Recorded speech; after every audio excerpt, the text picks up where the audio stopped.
All right, we're live. I'm Joshua Kemble, and this is my live stream. And I've been an art director and illustrator, art director for about 7 years, illustrator and graphic designer for about 20 years. When I'm not art directing or illustrating or doing graphic design, I'm working on graphic novels, like Two Stories in Jacob's Apartment, which I'll probably play trailers for when I take breaks on this stream, if I take breaks on this stream. But I encourage you guys to check those out. Those are both graphic novels that I wrote and illustrated that are very personal to me, and I think you'd enjoy. Um, and then I'm also at work on stream every once in a while on graphic novel called Not Death But Love, The Strange Supernatural Story of Elizabeth Barrett Browning, which is a historical fiction graphic novel about the Victorian poet, the very famous Victorian poet Elizabeth Barrett Browning, her husband Robert Browning, and also her foray into supernaturalism, spiritualism, and seances. It's actually a really fun story. I just realized the light is insane. Hang on a sec. Let's see if that's better. I think that's a little better. It was like blowing out my face. Let's see. Okay, so today I worked on page 71 of Not Death But Love, and I have gotten the panel borders and the type done.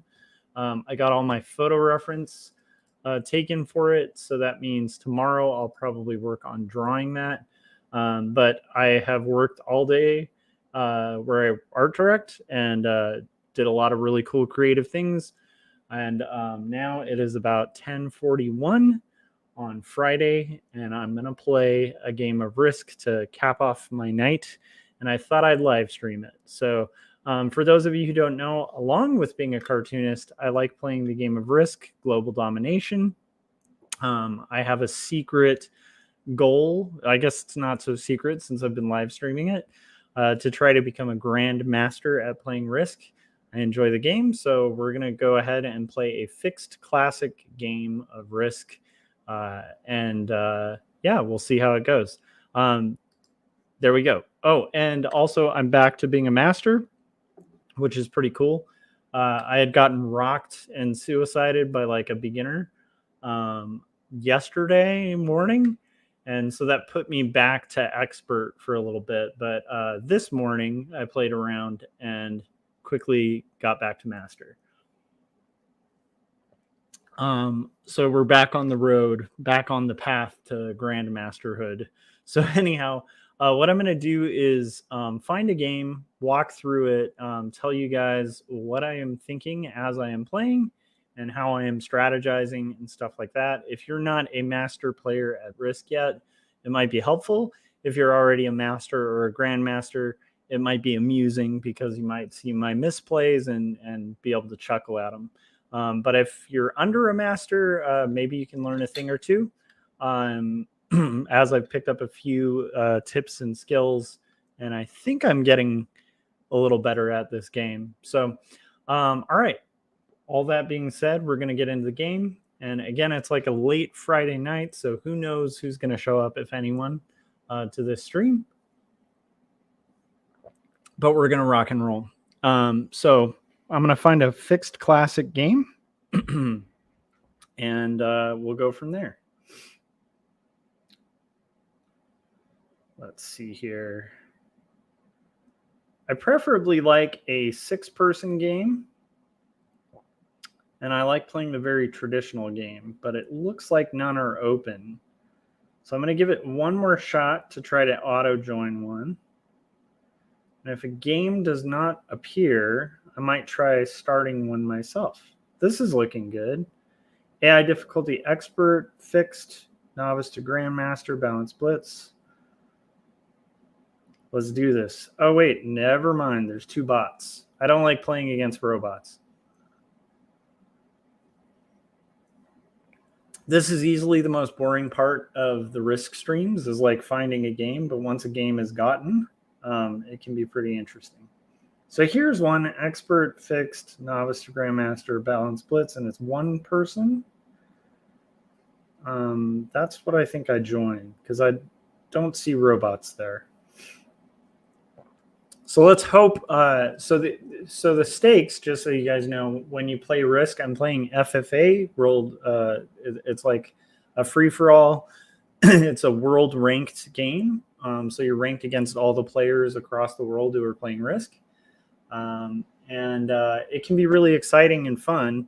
But the stakes are pretty high because if you're playing with players that are lower ranked than you, which inevitably happens if you want to play, and they beat you, you can lose your ranking, which is kind of tough. But I'd rather kind of play that way and be able to play, because I do enjoy playing this game almost daily, than play it safe and kind of scale up to Grandmaster. I feel like that would be almost cheating if I just like kept my settings at playing games only against Masters and Grandmasters. So anyhow, we have 4 people in the game. I wonder if it fills. Again, this is like the most tedious part of the game is waiting. SPAC is a player apparently from Australia, which is interesting. I wonder if they're an Australia or die player. There's a joke among Risk folks that people get so obsessed with Australia that they all kind of quite often it's not unusual to see a bunch of players kind of suicide themselves to get to Australia. We got Murphy Ironhead. All right, I like his thing. And then Peyton. Nice. Let's start the game. Let's do this. All right, here we go.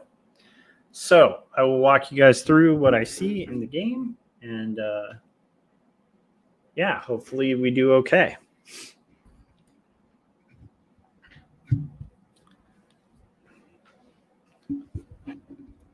Okay, so classic fixed standard map. I am in 4th position. White is in 1st position.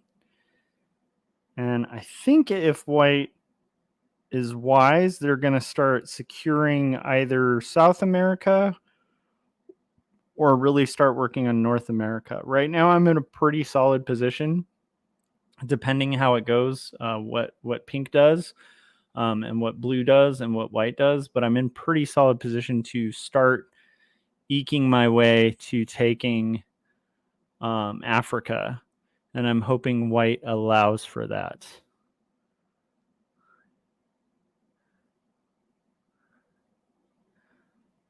But I'm in pretty solid position to take Africa.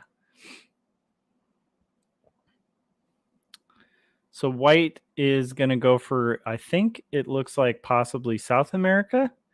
They didn't buff up their troops in North America. That's pretty smart.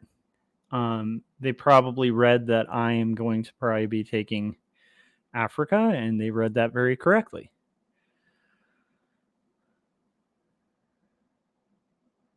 I think they might try to move those troops through me, though, which will be an interesting future. So we have blue. Blue is hopefully going to go for Europe.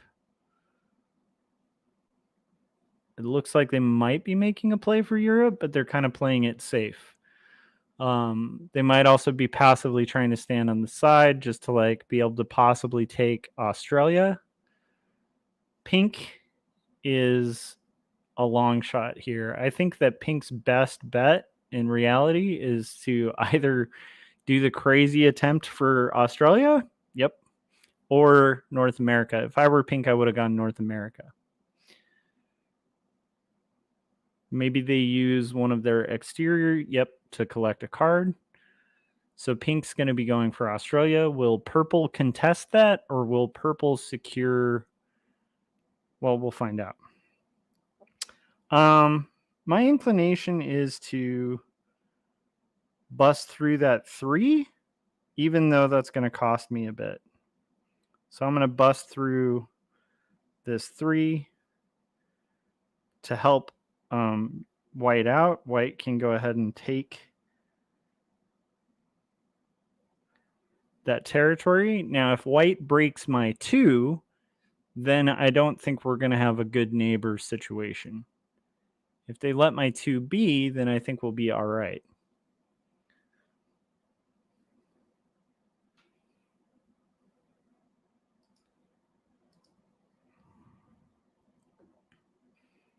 So we're going to try to do a play from Africa, depending.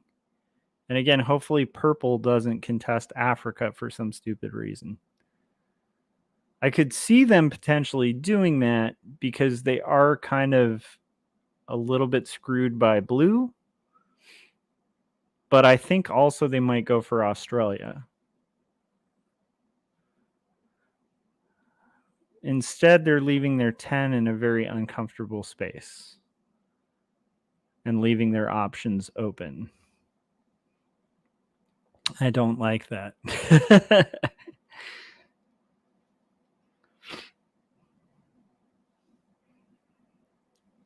So I think purple might be trying to make a long play, waiting for pink to break through and try to take Australia, and then they come in and hit pink. That's what I'm thinking they might be doing. But they're also in a very strange position where it seems almost like they're trying to do a no continent game or take my continent. They don't look like they're trying to be in position to take Europe. Unless they're giving blue a chance to get out of Europe. But I don't see that happening either. They are blocking blue's 3 from getting out of my territory. So what their move actually very much advantages white.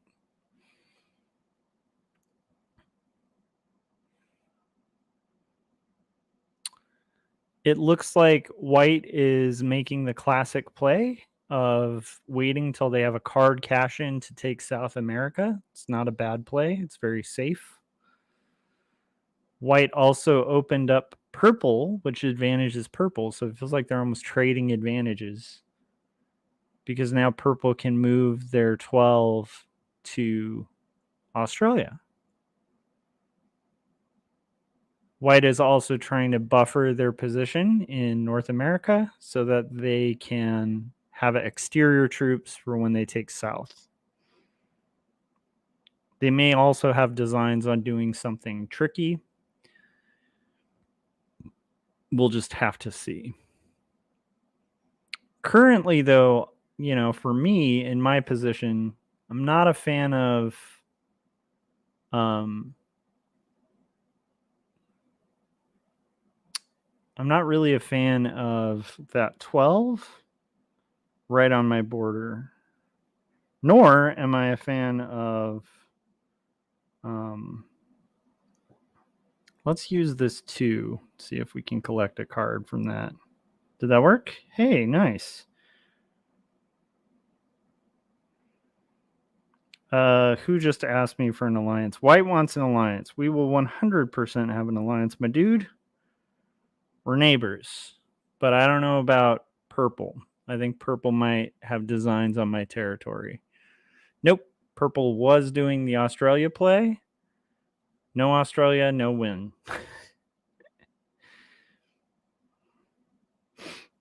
And they're going to take themselves and pink out of the game. You see it almost every game. It's insane. So that was a really stupid play on purple's part, but they wanted Australia. So if you're new to Risk, just so you know, it's pretty common knowledge. Everybody thinks it's not, that Australia is really easy to hold and can give you a huge advantage in the game. Just realize everybody knows that, and you lose the Australia advantage if you take out the majority of your troops like purple just did. So pink is kind of screwed now, but pink and purple might end up being in a why would I don't like white doing that card pickup where they were trying to take out my 2. That wasn't cool. Yeah, so anyhow, as I was saying, right. Yes, I'll accept an alliance with you, blue. Cool. I got neighbors giving me alliances. That's good. That's a good sign. Move your 3 out of my territory. Thank you. Okay. Yeah, so purple's in a rough position because now they might end up in a war of attrition with pink. Pink might be pissed about that and just start eating at purple, and they'll both kind of suicide each other out of existence. I, however, am not going to take any crazy actions because I don't benefit from taking any crazy actions. I also don't need to close Australia yet, so I think I'd chill where I am for a little bit. Pink is up the creek without a paddle. I don't like where they are. They're in a pretty desperate position and probably in potential suicide territory. Is red a threat or blue? I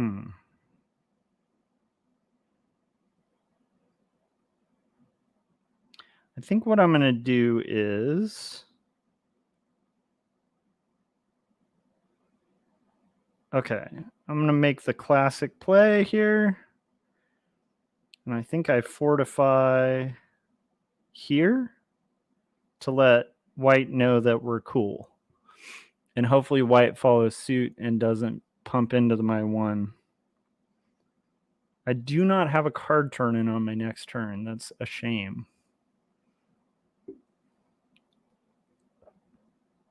So I'm going to be playing a very passive position in Africa and not fortifying all 3 of my borders so that I can focus my troops and chunk them all in 1 big size.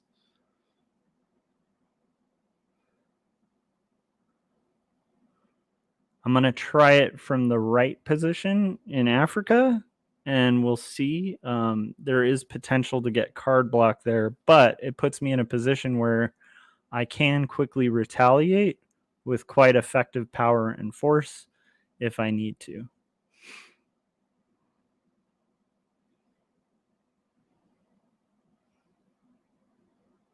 I think I hold off on closing Africa until I have a card cash in.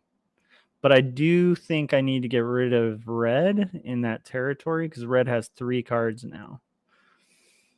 But I don't want to cost myself a lot of cards. It is really tempting to just bust through purple, but I think that white will do that right now. Goodbye, purple. I hope that play in Australia was worth it. No Australia, no win, guys. No Australia, no win. White is also in an advantageous position where no one can challenge white except for possibly blue or pink. And they've just put themselves at a point where they only have 7 troops guarding.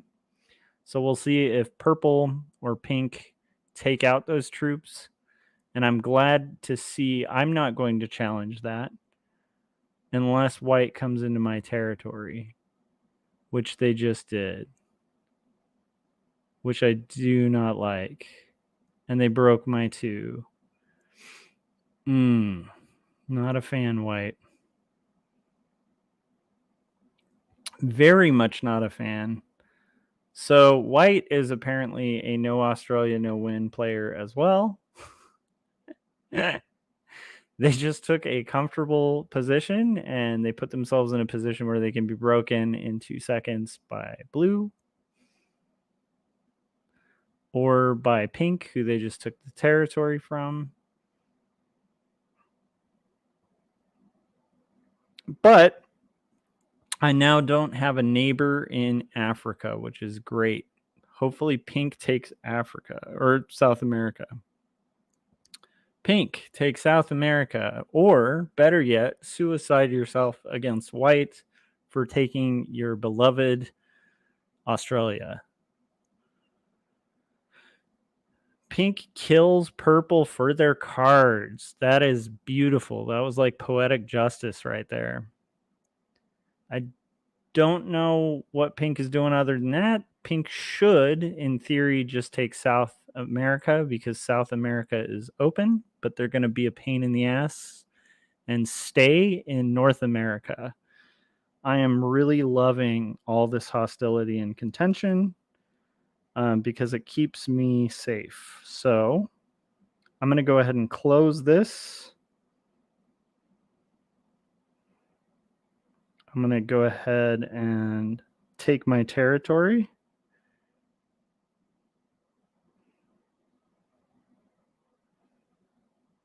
And I'm going to hope that blue does not cash in cards and break my territory on the next turn since we're allies. And I'm going to let white keep all their territory, even though they broke through me and it was kind of annoying. White could still take South America, but I think that pink does that the next turn and suffers a bit of damage for it. I'm going to go ahead and make an alliance with pink. Let's try. Oh. Okay, so the player did not accept my alliance request. So I think pink... Oh, pink just did one. Good. White is actually looking kind of strong. I'd be shocked if they actually take Africa. Or, sorry, Asia. That would be a really weird play to go for all of Asia at this point.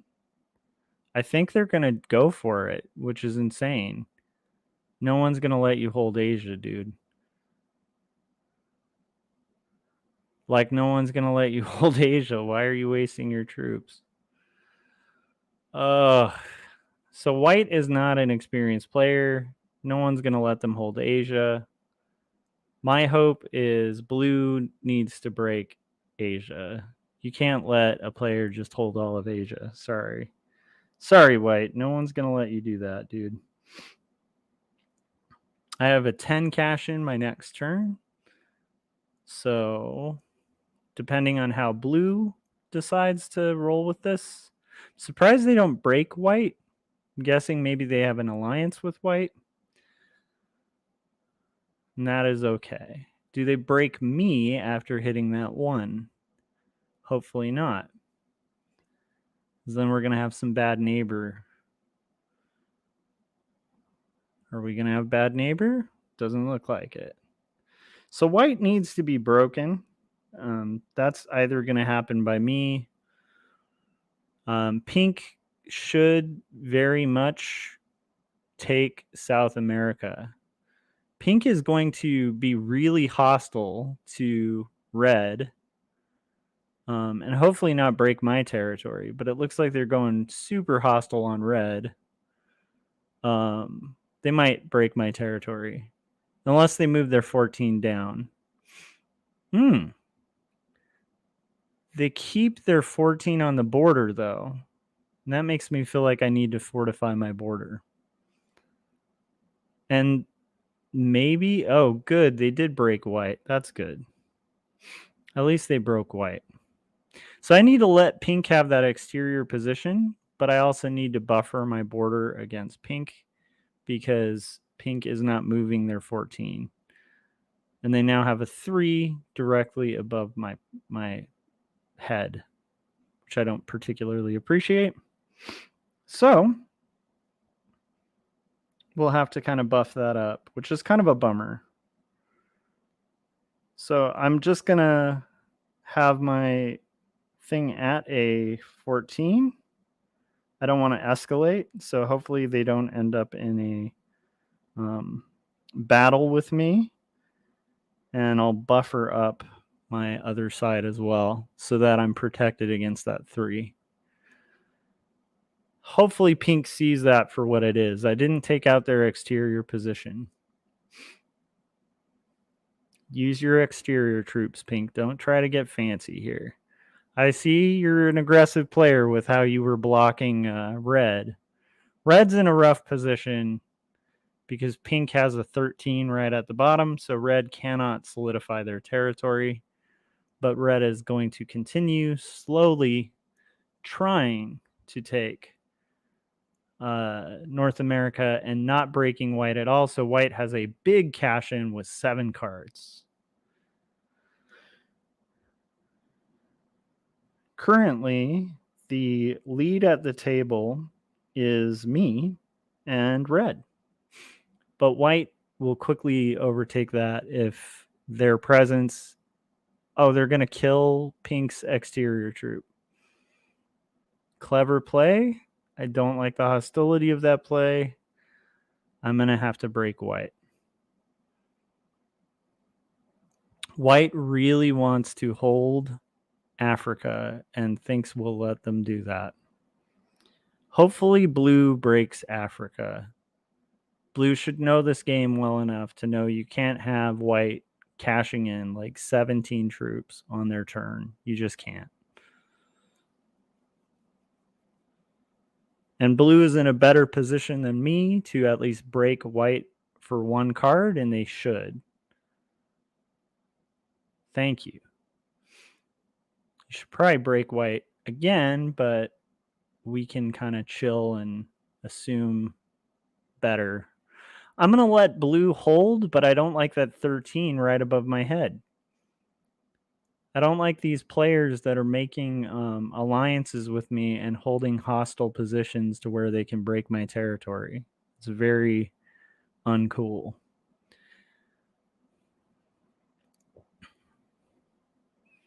Pink is going to go for blue, possibly long run blue, but now they're using red's position as their exterior card collecting position. And I am going to have to break white because white has a 7 right above my head. Why would they do that?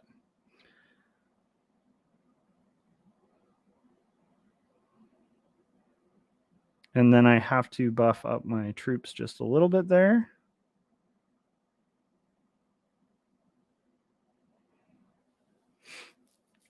Sorry, blue. But we got to be even. And blue can pretty much cash in 8 cards at any point in time. Now, my strategy after this, assuming pink stays in good faith, pink may not because now they're kind of card blocked. But assuming that pink's going to stay in good faith, my strategy is going to be to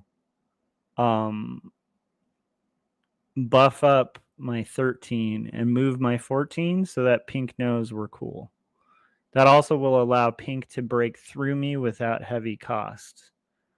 However, because I'm pretty protected now, that's going to be an interesting gamble.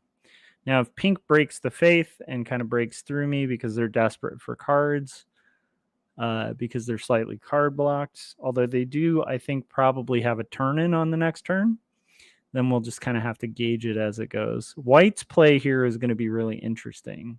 What does white do? White does not have a hope of breaking me, I don't think, but they have a hope of breaking blue. Do they break blue, who broke them? Or do they break my 2 and chill down there? Nope. White starts it off with blue, which is lovely because now blue sees the true enemy. Hopefully blue can see that for what it is. Blue, be cool with me. Your enemy is to your right.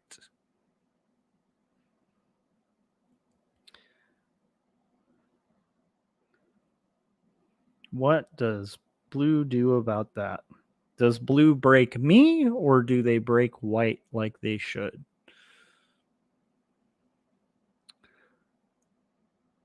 Blue takes their territory and does not retaliate on white.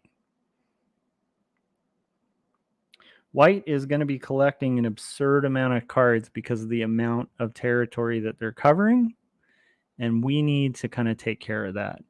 I am very thankful that pink did that. Do they put that 5 to the 14 or does it go to the 17? They put it to the 14, so they want war. If you want war, we're not going to be cool with that, my dude.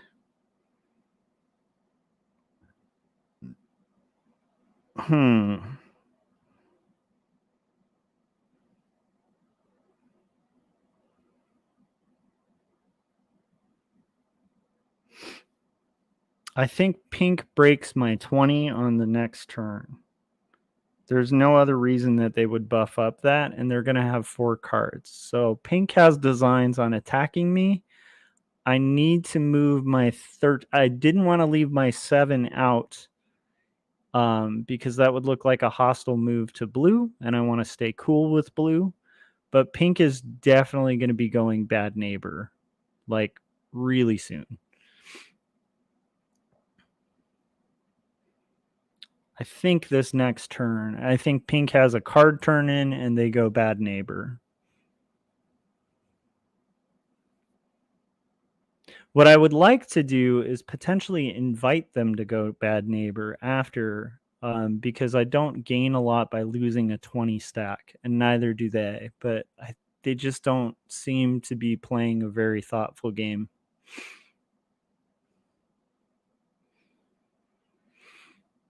White breaks my territory this time? Or do they take the low cost hit at blue? Or do they take a heavy cost hit at blue? I think they break my 7. Yep. So now I got 2 bad neighbors, and I have white that was trying to make an alliance, and I can't accept an alliance with white now because of what they've done. So white has 38 troops, and I have 4 cards, so that was kind of a bad move on white's part.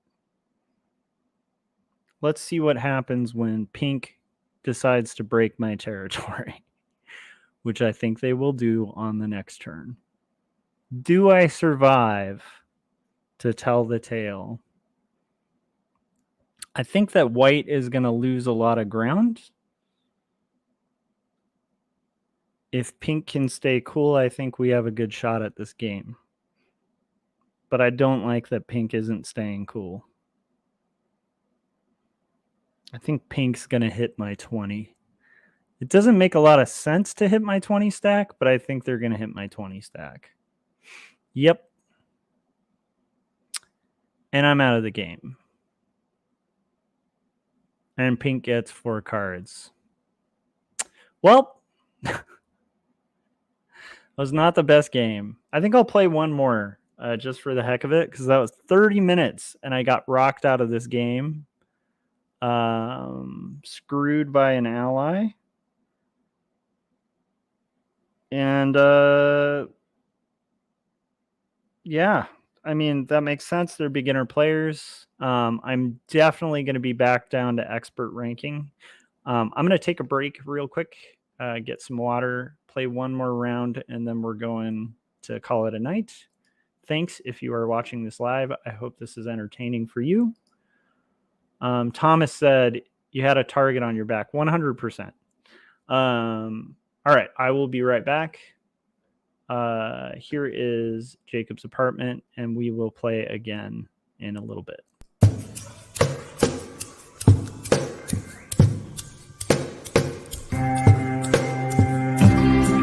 Speak clearly, it seems that only in dreams can we be these things we've seen.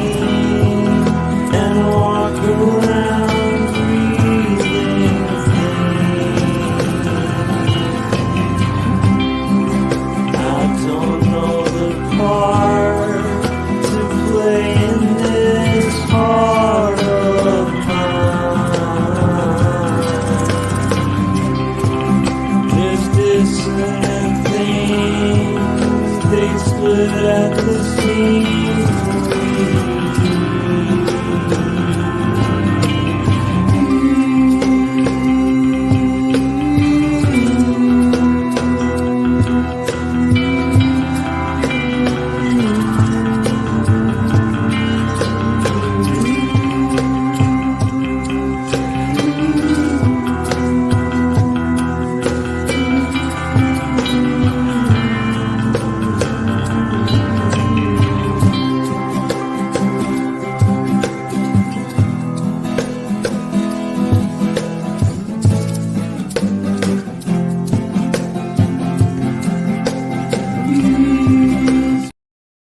All right, so we're back. I found another 6-person game, so we're gonna hop in on one more.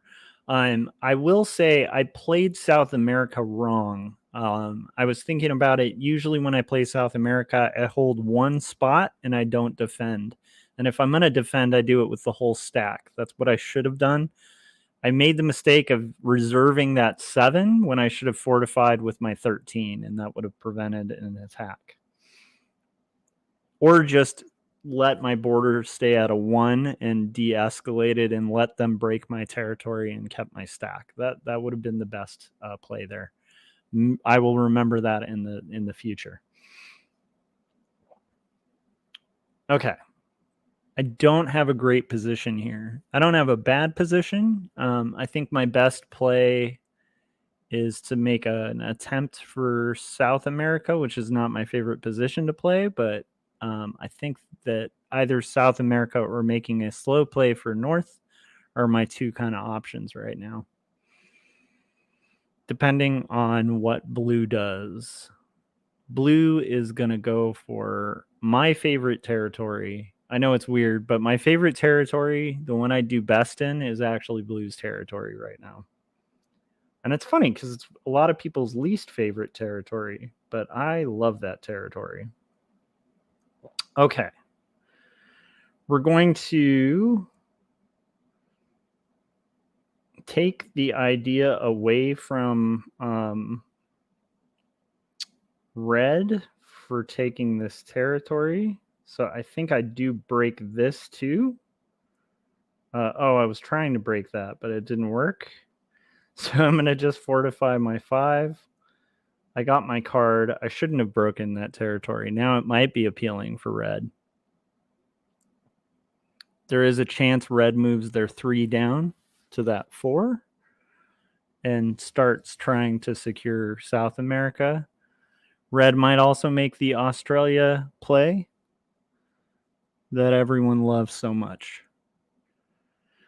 Red will make the Australia play. No Australia, no win.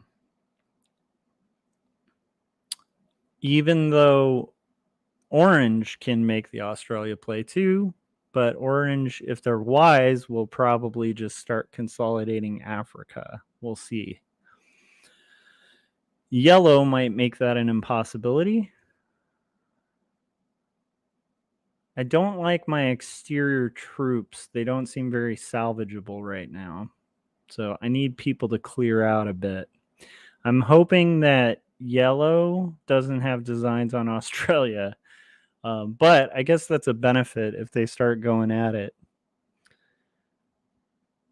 Okay. Yellow's playing a very slow and patient game, which is kind of wise. Let us see what pink does.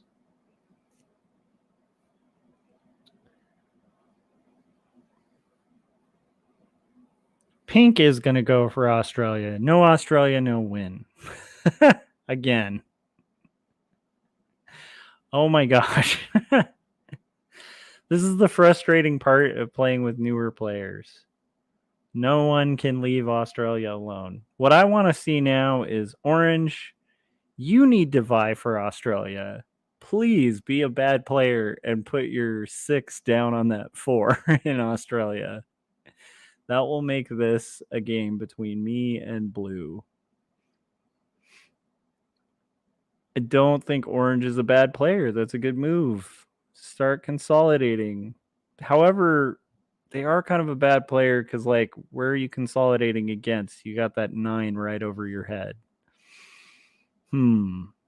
What is orange going to do? Is orange going to insist on Africa? They don't have a huge way to do so. Are they going to move their 4 out of the way so I can move my 3 and my 2? Or are they going to waste troops blasting through them? Or they're just going to leave their stuff? Smart. Oh, that was a bad move. Is orange the alt player for pink? It's a weird move.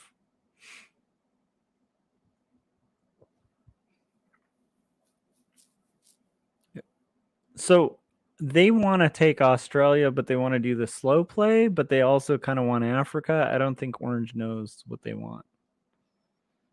Interesting, though. They didn't move their 4 either, so that tells me Orange is not a seasoned player. If they had moved their 4, my 3 and 2 would move out of their territory at like no cost to their troops. Now, if I want to save my 3 and 2, I have to bust through their 4. It's kind of silly to incentivize somebody to hit you. Okay. We're going to do a very slow play here. Continue our slow play. I think what I do now is I think I'm going to move this here. I'm not going to fully take the territory. I don't think I need to buff up my 7. So I think what I'll do instead is move my 2 to my 3 to help.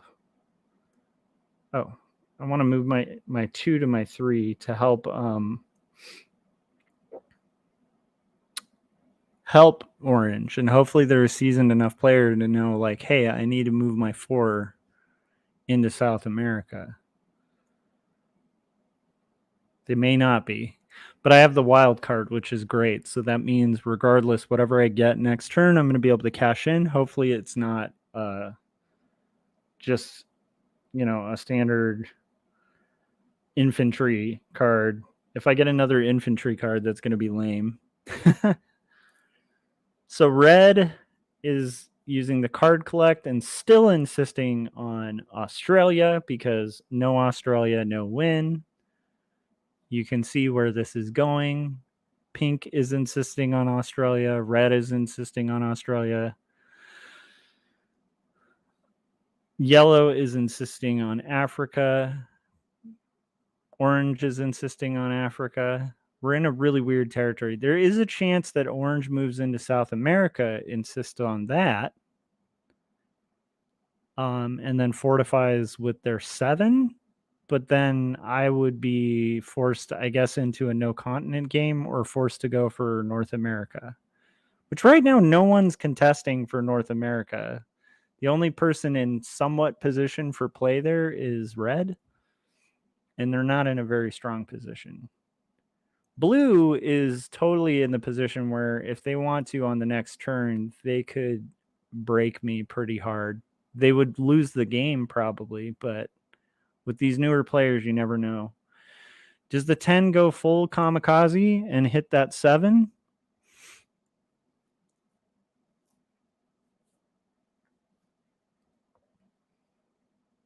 Weirdly enough, I'm really liking the position of my 3. So pink is trying to take red out of the equation.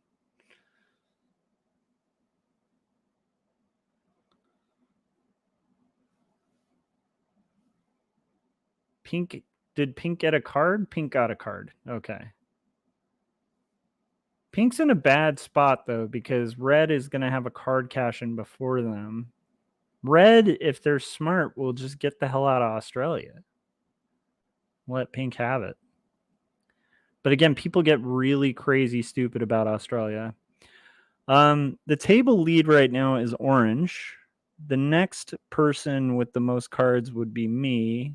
Orange is playing a little strangely, but I think their aim is to hold Africa or to buff up their troops so that they can swoop in and take Australia. That is very telling. That was a pro move, though, because that does allow me to move my 4 in unless blue stops. Blue should focus on their territory, though. Good. Blue's going to focus on their territory. That allows me to move my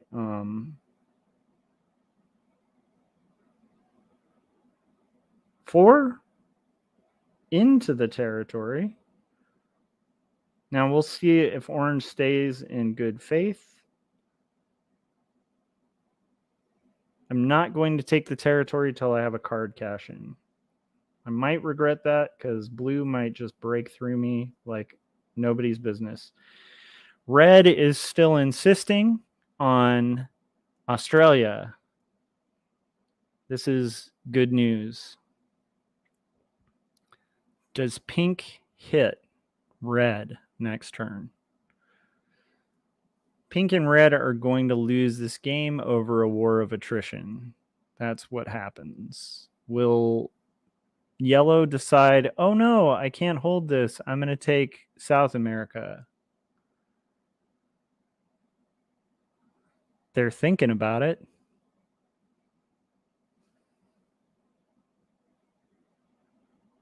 Yellow's name is I Am Rambo. I don't like yellow's positioning right next to my border. It's kind of a shame because if anybody was hovering over Australia, they could pretty much like take Australia out.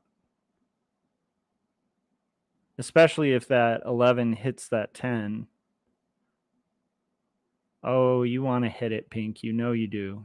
The 10's going to hit that 11 if they have a cash in on the next turn. Pink is doomed.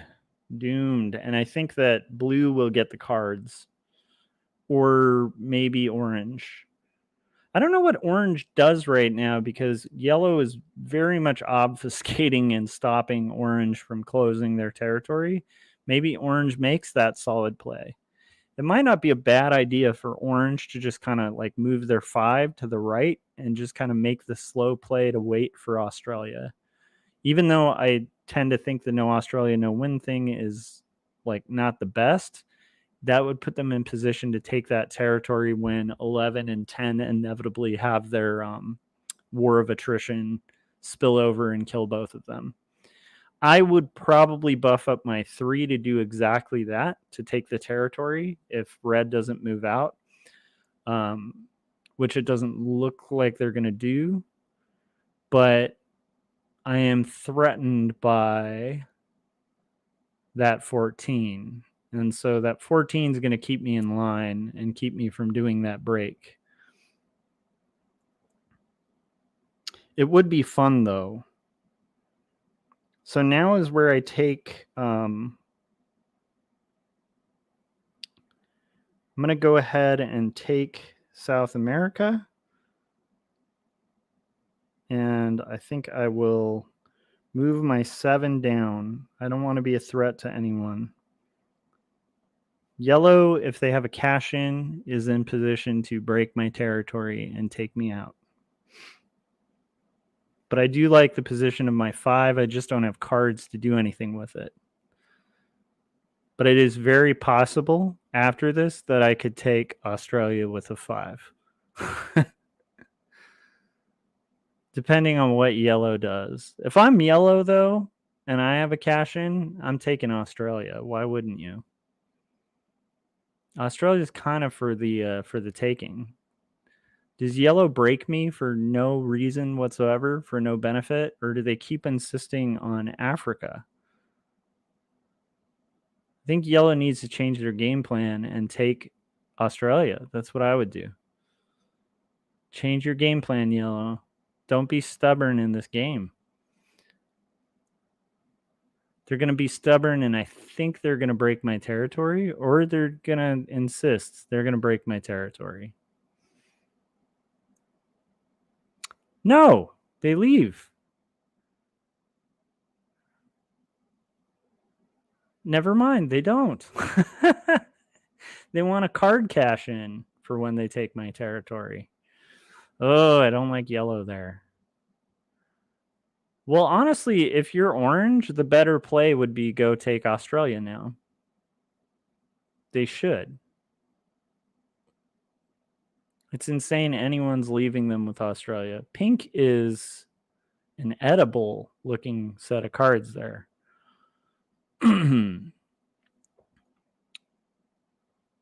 So orange should eat those cards for sure. I have a pretty strong exterior position. I'm kind of excited about that. And no one's contesting America. But pink just killed themselves. So who takes pink out? Please let it be me, guys. I'm noticing that North America is really uncontested. That's an interesting sign. I don't know how long that remains. No one's going to break red. That is absolutely fascinating. So I think orange might be making a bit of a play for America. What is this? What are you doing? Oh, they're going to go for the cards.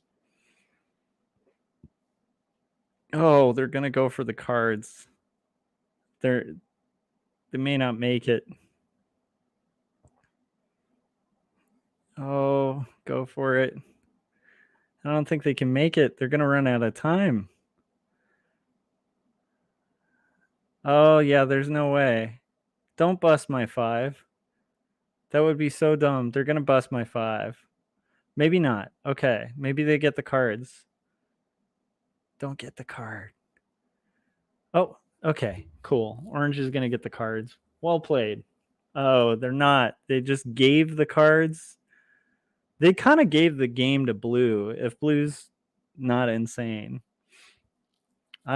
My only hope is that blue just missed that, but there's no way blue missed that. Blue's getting those cards. Blue should be getting a lot of cards right now. If I'm blue, I might bust through,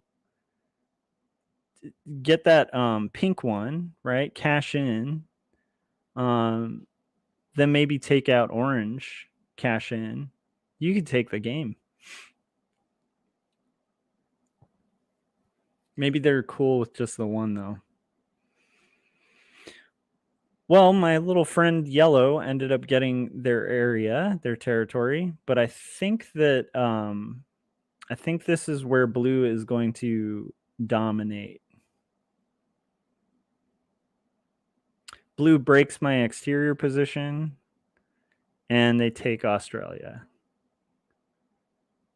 But this is beautiful because I think there's a way. Crap, I can't get to those red cards. So yellow's going to get those red cards. I just handed to them on a platter.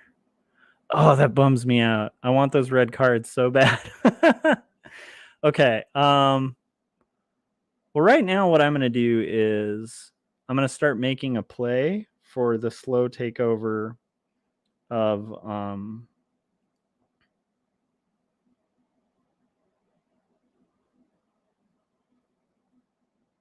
the US.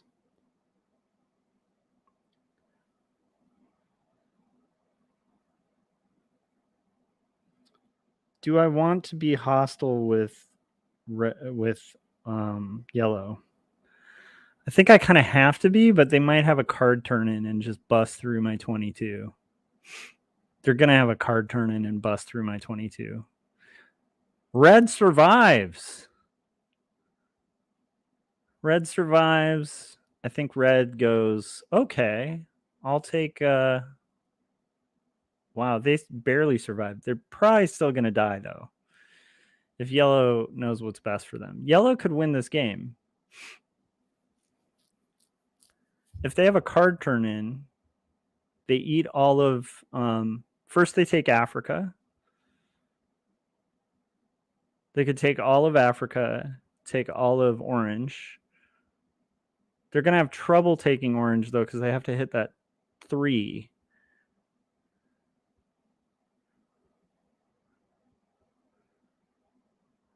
But still, I think they're going to go for it. I think they make it. I think they get those cards. They don't. They're screwed. Oof. I'm a little jealous because it's like blue is just getting handed cards on a silver platter because I don't think they get all the cards. I think they run short and just leave it at 1, and then all blue has to do is just hit one thing and get another card cash in. Dude, blue is having the time of their life in this game. Yellow is done. Oh, bad play, yellow. And then they stop short, but they're easy to kill. Oh my gosh, blue could take this game. Orange gets 6 troops. Oh man. So orange isn't good for cards anymore, but orange can now rock your world. Oh my gosh. The game is blue's. Blue cannot lose this game at this point. Now, does blue take action? They have to. Oh, I'm so jealous of blue. 2 cards. Boom. That's the start. Yeah, this game's over. Blue should secure this pretty easy. 2 more cards. Go for it. You aren't going to take those other cards? What are you doing?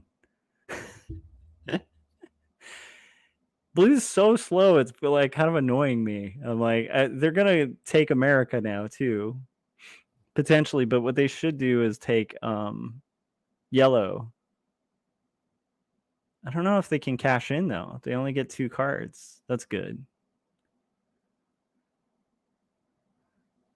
But still, 4 cards for like what? The cost of like 3 troops?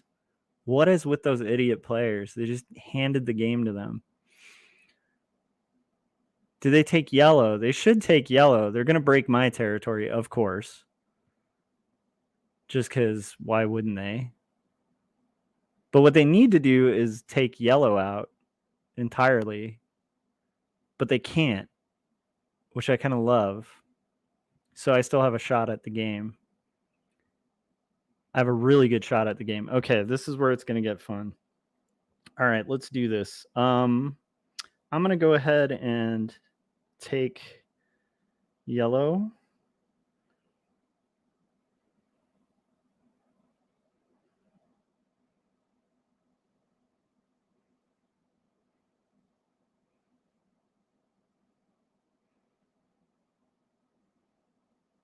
I probably shouldn't waste any extra troops. But I want yellow's cards. Don't run out of troops, Josh. That's the catch here.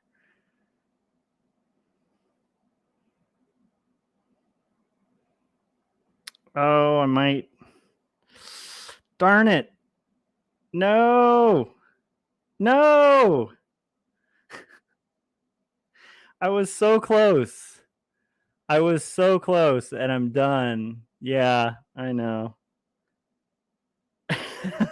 Arg. Oh, man. I would have won this game if I had gotten those yellow cards, but I didn't. So now I will die a very brutal death. And yellow's going to cash in and suicide themselves on me. Ugh. Thomas was saying the dice gods hate you tonight. No, it's not the dice gods. I've been playing poorly. I should have not taken England. I got selfish. And now yellow, well, at least yellow sees it for what it is. Yellow is gone. Blue is going to win this game next turn. No question. Yellow should be going at blue, but they're gone. They're probably playing for second at this point. Thomas said you had some bad rolls. I didn't though. Like, I just shouldn't have gone for Europe. I should have just focused on yellow, get the cards, then started taking out blue. Ugh, 2 bad plays, guys. Yeah, there's no way I win this game. 64, 27 to 5. Blue can just take this game. But blue is so slow. That's my big worry. Blue is so slow. Like, I think they run out of time before they even sweep up the map. And blue is definitely a beginner, so this is definitely going to take me off of my master status. I need to play another game after this. I am so ashamed of my game playing on these first 2 games. Well, I'm going to say good game. There's no way, like, this person still has their animations on. That's why it's taking them so long to kind of take territory. So there is no way on this planet that this person doesn't like is an expert or a master. I would be really shocked if this was a master player. I bet it's a beginner. Losing 2 games in a row.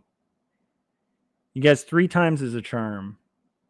Thomas was saying maybe you just need a good night's sleep. I do, but after playing Risk and having fun. And I did comics and work all day, and it's Friday. And I also have to start the morning at the airport. What is Blue doing? Just take me out of existence, dude. You can do it. I believe in you, Blue.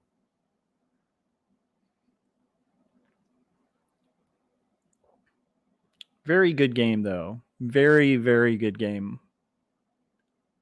I don't think they can take me out of existence yet. That's shocking. They have 71 troops, but they're playing kind of strange.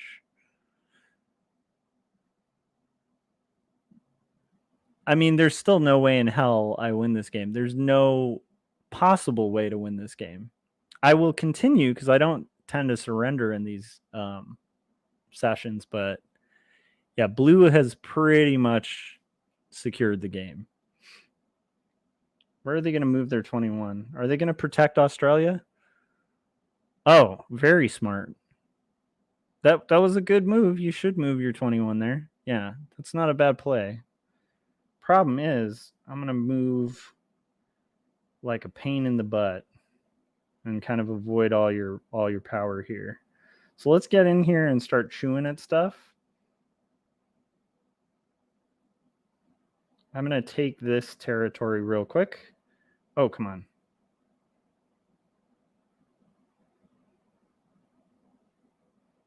I have to break that. I don't mind if they have I'm just taking the most valuable things that I can. And I don't know if I actually break this. I do think that I have a better chance to kind of chew at this and this. And let's chew at this. Okay, cool. I mean, it's still 44-19, and he has a card cash in. This game's over. I just wish the player were a little faster. Like, just end it already. Come on. Kill me. Okay, here we go. How are you doing, Thomas? How's your night been? They are so slow. I mean, I appreciate it. I shouldn't criticize. They still can't close me out of the game. That's fascinating.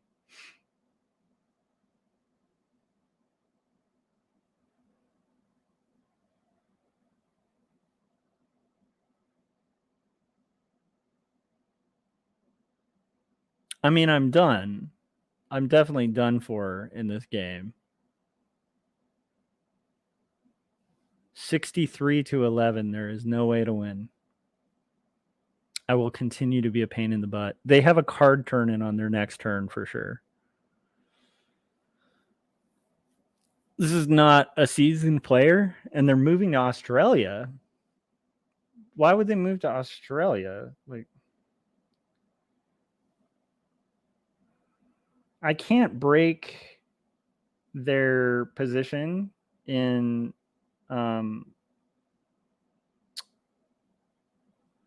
I kind of see why they moved there. Okay. Oh no, I am having bad rolls. Well, whatever. Game's over. Come on. Come on, Blue. You can do it. I know you can close out this game very quickly. Come on. Yada, yada, yada.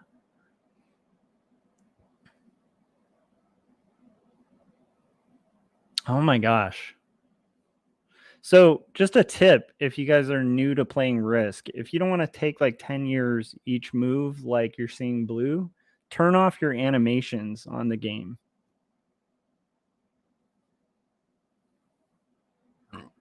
Because the thing that's lagging each one of their moves is their turn off of the animations. Well done. Guarantee you Blue is not a master player. I am no longer a master player after this game. serves me right for misplaying 2 games. There we go. Game over. Second place. Goucher 08. There was a master in the game. That was pink, which is shocking. But yeah, blue was a beginner, so I will lose a lot of points for that. Okay. I'm going to take one more break, and then we're going to come back, and we're going to win a game of Risk. It's going to happen, guys. I had 2 bad games in a row. I had a really good one this morning off stream, so we're going to play one more round if you guys are down. I'm going to also play Wordzoid, the trailer by Jim Lujan for both of my graphic novels. Well, Peter, since I'm such a big music fan, I'm going to have to go with Karen Carpenter. Oh, Stu, I'm sorry. That's the incorrect answer. Trish, what you got for us? I'm going to go with Kim Gordon. All right, let's check that answer. Kim Gordon. Do we have a Kim Gordon? Yes, and that means you're our new Wordzoid champion, Trish. Dale, tell Trish what she's won. Trish, you've won a copy of 2 stories, a memoir of faith and mental illness. Handwritten, hand-drawn, and handed to you by artist and writer Joshua Kemble. But wait, that's not all. You've also won a copy of Jacob's Apartment, the story of a doomed romance. What happens when you take Eternal Sunshine of the Spotless Mind and put it in a blender with Ghost World? You get Jacob's Apartment, written and illustrated by Joshua Kemble. Trish, thank you for playing Wordzoid. All right, great job, Trish. I was told I was going to get a lifetime supply of paper towels. Thomas said everyone is sick except him. Oh, that's rough. All right, let's get to another game. Yeah, we had a crazy cold go through the house a little bit ago. Let's see if there's another 6-person game. There is. Fixed balance blitz. Oh, I don't want to play with a bot. That's a bad sign when there's a bot. See if there's a 6 classic. We could play a 5 classic. There's always that too. Was this the bot game? All right. Looks like a game starting. Minor Masterson is an interesting name, username. All right, let's do this. We will see if my losing streak continues. If so, I will go to bed. If I win, I will go to bed victorious. Yes, good luck to you as well, Minor Masterson.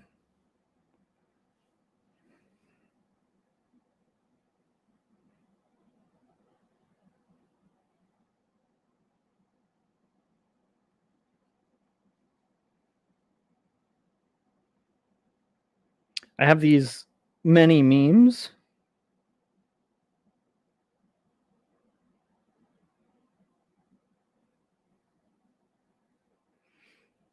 That I'm using as I wait. This is the most boring part about Risk streams, I think. As the kind of waiting for the lobby to fill. It's interesting. This person has my same zombie avatar. Did you notice that?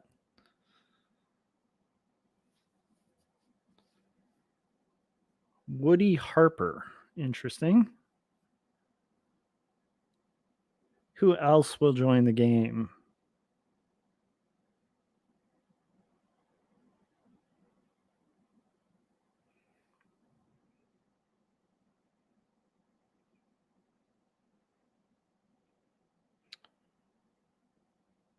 Bird flew coup, and then they left. We lost all players. So I think the idea of this filling, this one in particular, is pretty weak. So I might have to dodge out and see if there's another game. Oh no, it just filled again. Where was it?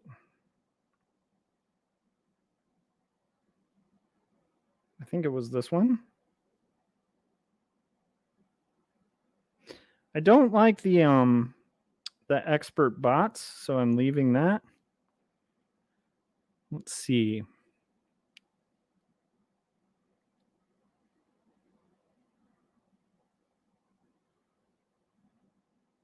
Let's just see if we can find a new game that's a 6-person. Expert, fixed, balance blitz, intermediate to grandmaster. That's looking pretty good. I don't like the expert bots though. Hold on, guys. We will find a game.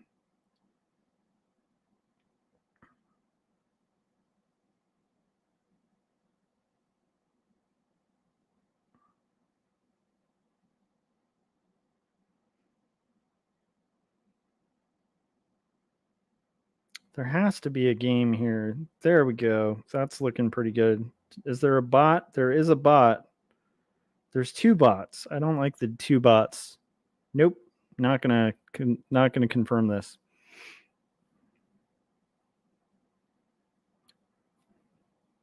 I like playing against humans.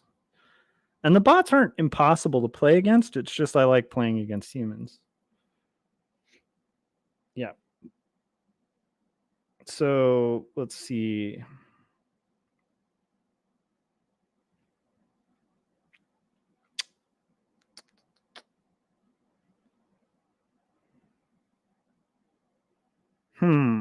Looking for a decent game to start. So how are you avoiding getting sick yourself, Thomas? Have you been doing like emergency and stuff? That stuff's amazing. Can like put it in orange juice.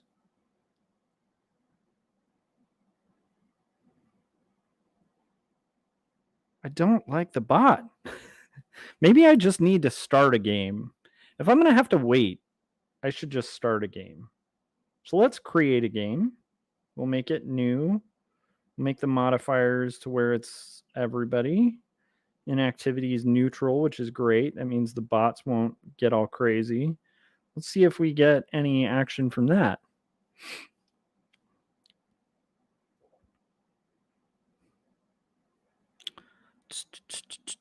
The lobby is the worst part of games that are live games.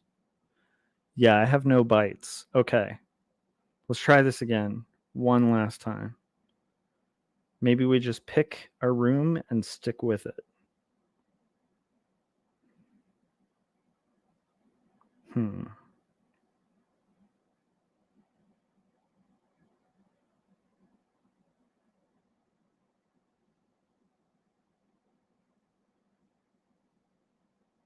I feel like this one had a bot. No, it doesn't. That's good. There we go. We have a start. 2 more players and we'll make sure to do it. Thomas said, I just make sure to take my vitamin D and other vitamins every day, plus try to get out of the apartment. Nice. Seems like a good tactic. Oh, does this ever get closed?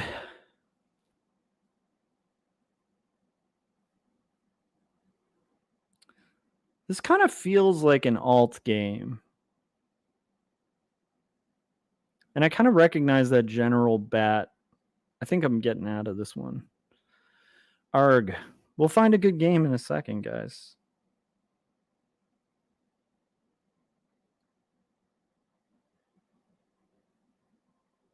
Expert fixed. 4. Was this the one with the... Yeah, see, that's the one with the alts. I don't think I want to be in on that. Okay. They do have 5 out of 6 players, though. But it's not fun playing against alt accounts. And that general bat name rings a bell. There's a good potential one. Alliances are off, but could be fun. Ernie Gruber. General Kota sounds really familiar too. Yeah.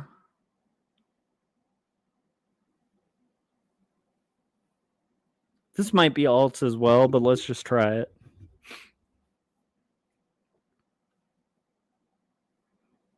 I mean, at this point, I've lost 2 games in a row. Oh, the host is no longer available, so the host disappeared.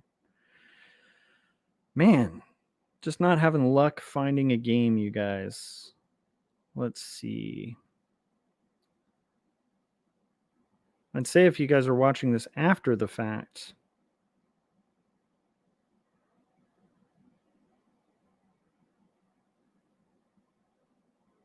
We could play a 4-player, but 6-player is so much more fun because it's so much less easy to predict. It's fun to have like a full board of people.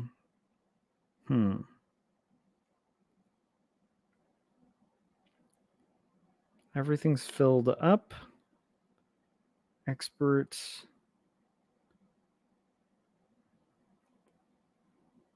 This may just not be the night to play Risk. We'll have to see. Is this that same General Bat guy? No, that's the alt player with the bot. We just may not have luck finding a Risk game tonight.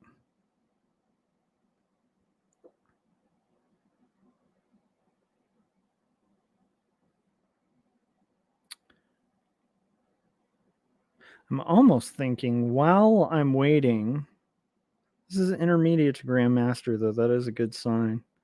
But, just get your robot out of there.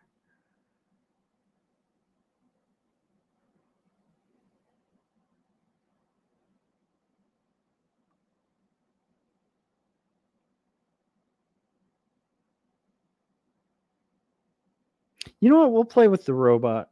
Screw it. 2 robots. Okay, we're playing a game with 2 robots. I'm going to give it a shot. All right.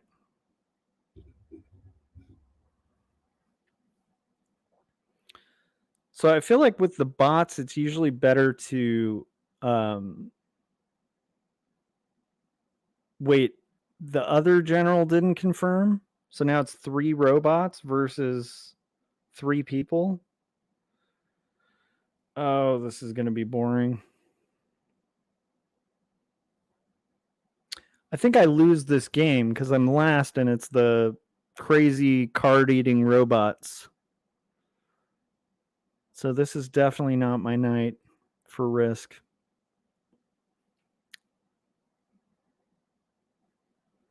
There are literally 3 robots. And I'm the last player. Interesting.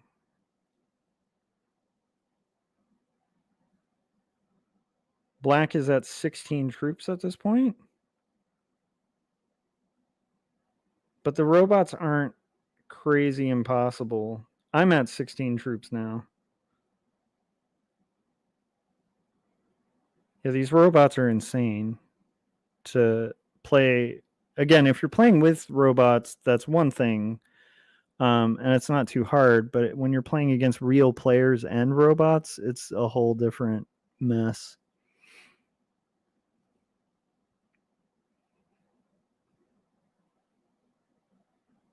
So since there are robots, I don't think we try to consolidate territories at all. We have to kind of take the approach that Black is taking.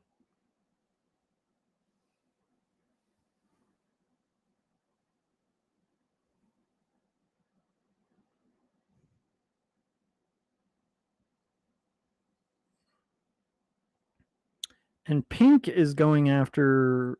That's interesting. This is a very strange game, you guys. So I am down to 15 troops before I've even had a turn. And that will be lower very soon because of all the robots. It's a very bad start.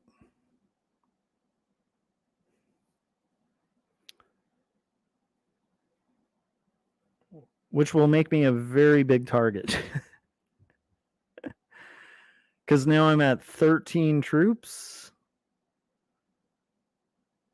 Yeah.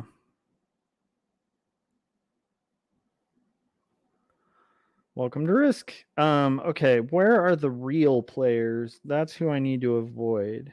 So Pink seems interested in getting me out of existence. Don't particularly like that or appreciate it. I do like the idea of potentially moving through yellow. So I think I will make slow plays to try to do that. I'm at 19 troops. I'm the fish at the table, except black is also the fish.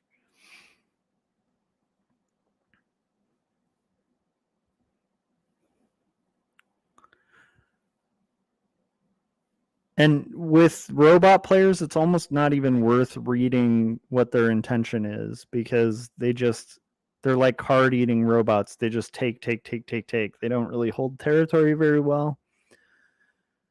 They're just super aggressive. And so right now the bots are like fighting each other, which is kind of boring. Again, this is why I like playing games against people.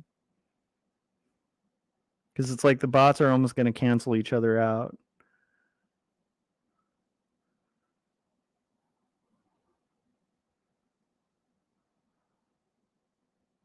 So let's see how the robots are faring against each other.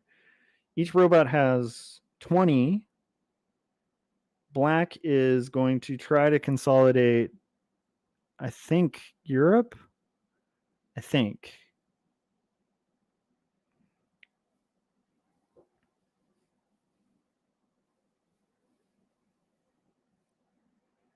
Pink, I think, is going to continue to try for maybe, I don't know what Pink is going to do. Pink did seem really interested in taking out my cards, so it'll be interesting to see if Pink hits white again, or if Pink is kind of a more fair player. We'll see.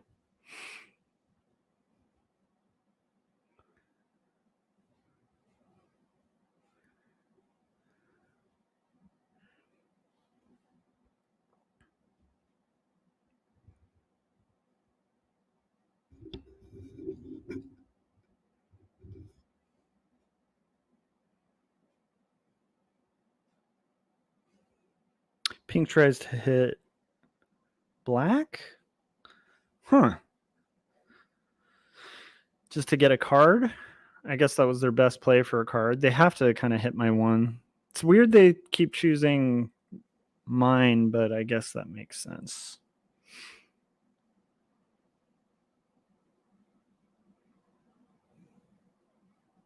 So we have red, the robot, which is just going to eat whatever cards it can. Red, the robot, stays, is going to start trying to eat stuff and just basically eat their way out of existence. That's what these players do, the robot players. I think my best bet here is to move my 15 up and keep my 5 exactly where it is. My 5 might get eaten on the next turn.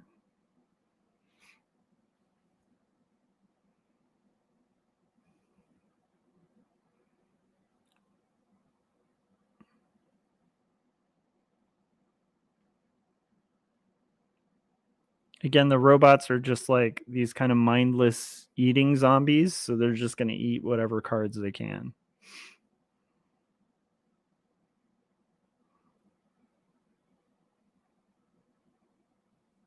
I'm liking how my cards are stacking up.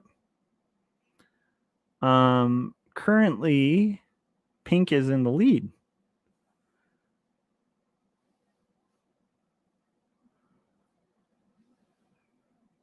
It's very boring playing the robots, though, because they kind of defeat themselves. So you have to do this like very slow building your stack game.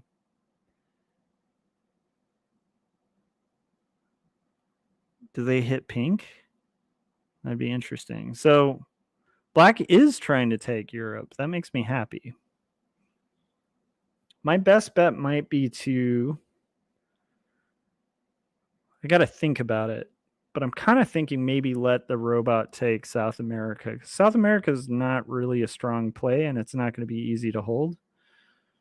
Yeah, Thomas was saying at least the robots don't fight over Australia. True. Truth. So true.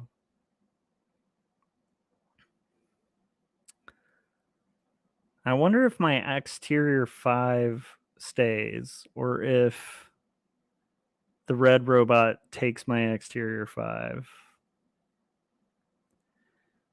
Pink is still managing to be in the lead very impressively.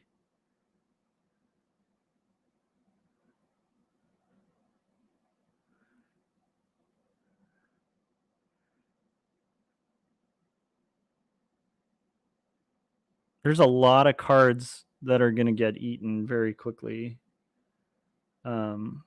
with quite a lot of these players. I think that pink is going to take out my exterior position, but I kind of don't mind because right now my tactic is just buff up my troops. I want a big stack, move up, because I don't really have a big chance in hell of like holding a territory just yet.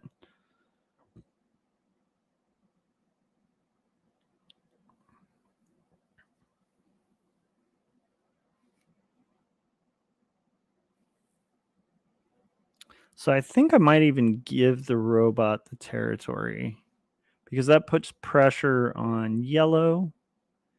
It also puts pressure on black because black's going to have a hard time holding Europe.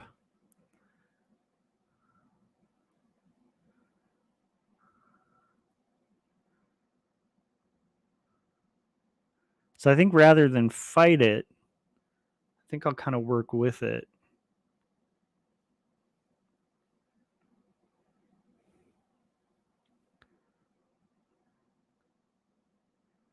And I think that black is very aware of the effective strategy for fighting these robots because black is not attempting to take territory. They're just getting big. That's kind of the only way you can do it with this many robots on the board. And then just try to move. This is just what I'm thinking. Try to move in areas that encourage them to attack your neighbors and enemies. Pink is going to take Australia. I don't think they take it yet, though, because they're worried about that black 21. Pink still is now tied for the lead. Black is going to have a fat card cash in, so I might be out of the game next turn.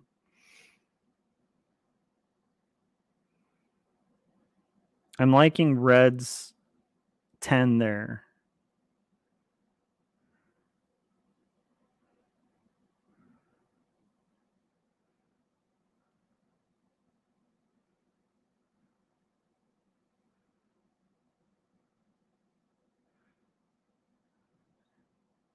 It would be really fun if I could move my 5, but I don't think I can. I think my 5 is dead to rights. So at this point, I might just use my 5 as a card cash-in.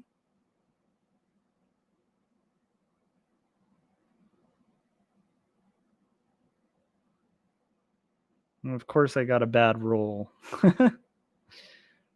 So yellow will take out that exterior position pretty soon.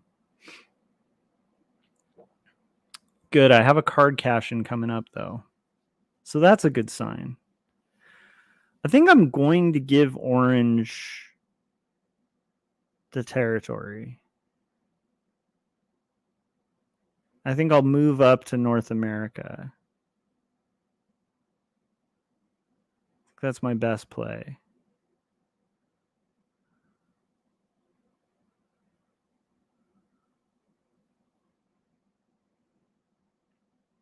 Right now, the table lead is easily black.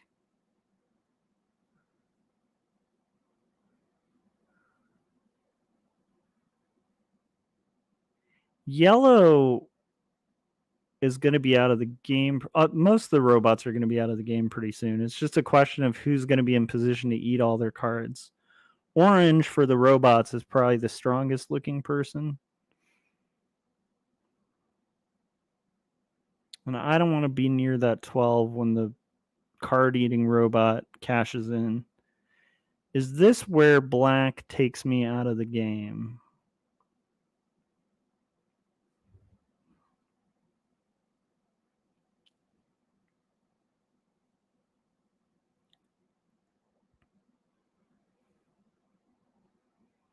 Or are they going to try to get...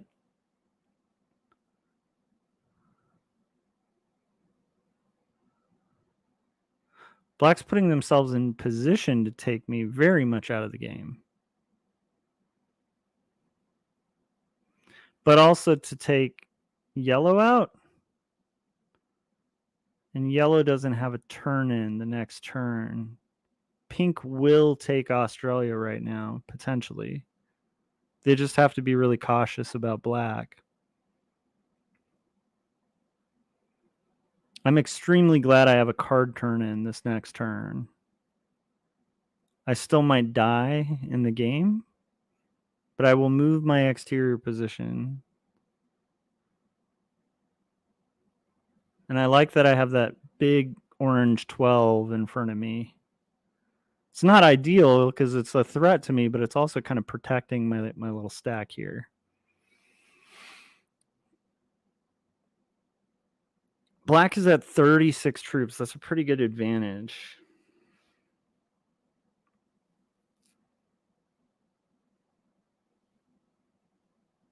I think I move and give orange the territory. I think I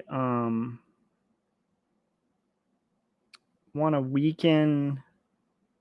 No, I don't want to weaken pink. But I want to use this card before it's up, so I think maybe I do weaken pink. And again, I have a bad roll, so it takes out both of my... Now, I'm in territory where if black wants to get me for 2 cards, which would be a weird kill, but if they want to take me for 2 cards, they can. Now I'm in the belly of the beast. I'm letting orange get powerful.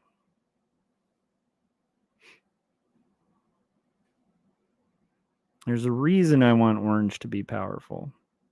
I don't like that orange just made it easier for black to break through and kill me, if they so desire.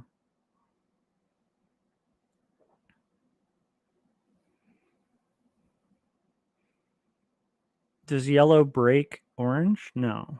Yellow's going to be out of the game. They're like killing themselves out of the game. So the question is, who does cleanup and gets the cards first?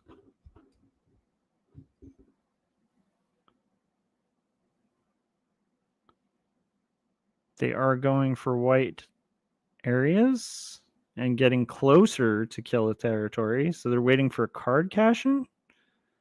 Be interesting.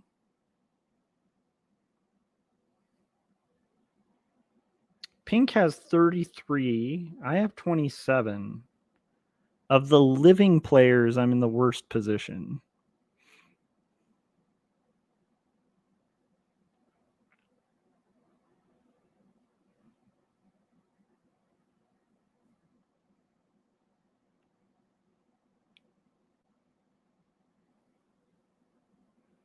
But I kind of want to let some of this get real strong.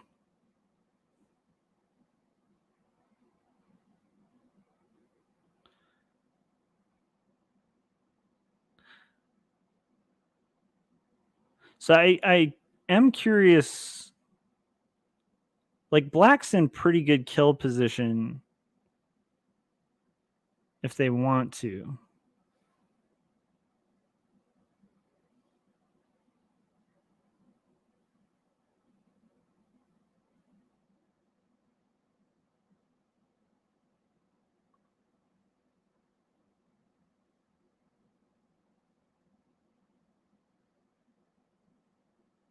Orange has a turn in. which is kind of good because I want to move away and let orange kind of attack out. I hope orange kind of starts moving out. I hope I can kind of encourage orange to move out and do things like hit black. But the problem is black now has a real easy path to completely destroy me. And this time it's for 3 cards. Again, it might not be the best play, but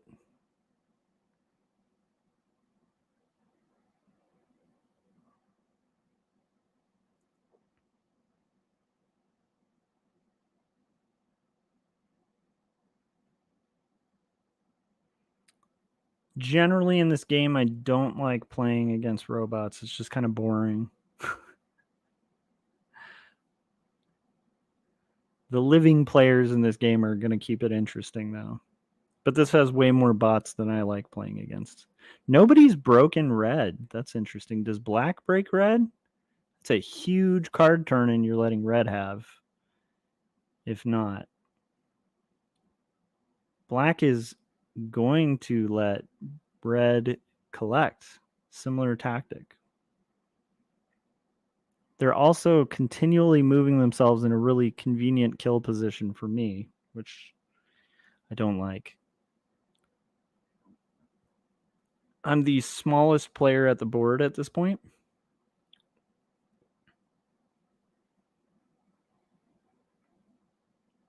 Pink is gonna take... Are they gonna take Australia? No. They're just gonna start moving into kill position themselves.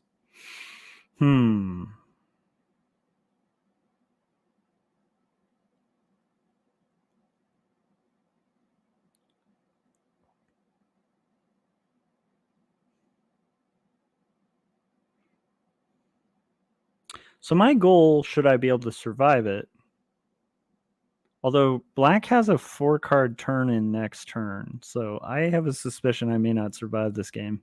This just may not be my night for risk.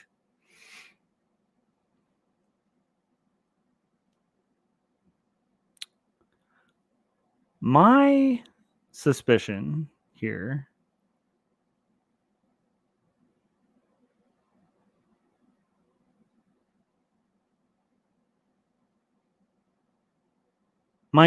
here is that I lose pretty hard.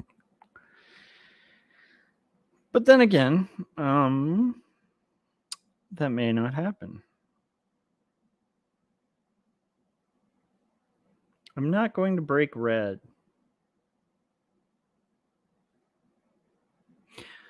Okay, guys, I'm going to play a trailer and for one of my books, and then I will catch you guys up with how the game goes. This is a trailer. Hi, my name's Chris and I like comics. I want to talk about this comic for a second here. I just got this in. I ordered it direct from my local comic shop through Diamond Distributing. It's Joshua Kemble's Jacob's Apartment. I really enjoyed this book.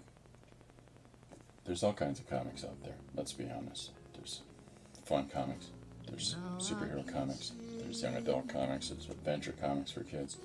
There's so many different things under the planet. But there's also an entire subgenre of alternative books. Real life, real world depictions in comic book form. Situations that happen to each and every one of us. And this is a fine example of that. If you get a chance, order this book from your local comic shop. You won't be disappointed. I can't sing its praises high enough. Okay? Check it out. Jacob's Apartment by Joshua Kemble.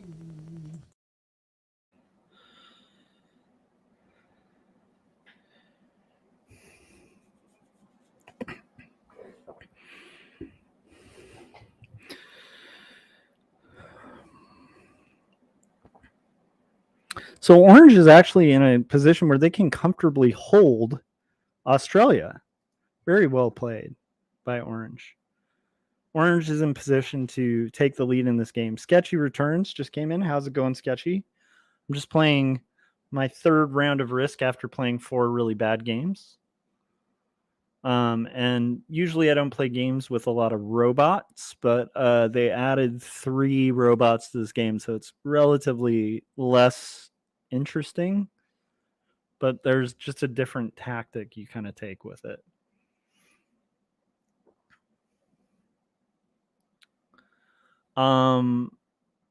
Red is like really spread out. They have 25 troops, but only one card. Pink is in a really good position to win this game. I think I keep playing a passive game, and I'm just gonna move down to. I'm gonna move over one, but that does make me a really easy kill if black so decides that they don't want to win this game.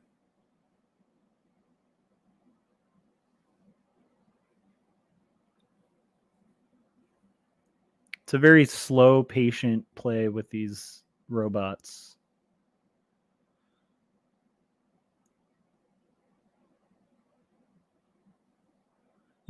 Sketchy was saying I should play WWE 2K. Is that an awesome game or something? You know what's funny? I think orange takes the cards, and I am good to take, but not defend. This is where, like, in a robot game like this, Australia is key. Australia is not as big of a winning position except in a robot game, because in a robot game, like right now, if I take South America, which I should, if black doesn't beat me to it, if I want to hold South America, I have to split my 40. And just having 2 defense points in a game like this is because the robot will just pointlessly, like, you can't ally with the robots. The robot just eats whatever cards it can. So that puts pink in the winning position in this game. Because pink has 44 troops, they'll very quickly acquire more. And black and I are both in the awkward position of having to do a no continent game because we can't hold our territories without it being broken by each other or by pink. The only way we get out of this alive, unless black hits me right now, which would be weird, they're going to do it. No? What is black doing? Black wants me to take... yeah, I don't know what... Black is playing a no-continent game. They're definitely lined up to kill me. I think they want a card cash in, so they must have good cards. So I think I die next turn. Does pink take cards? Pink is really... Oh, okay, they're taking yellows 2 cards? All that for 2 cards? Okay. But they can't cash those cards. Are they going to take pink or purple? Oh, they're not... Oh, they're... Pink may not win this game, but they did take yellow out of the equation. I think I'm dead next turn, though, because black, I think, wants to kill me next turn. I think they cash in their cards and take me out of the game. I definitely am going to break orange.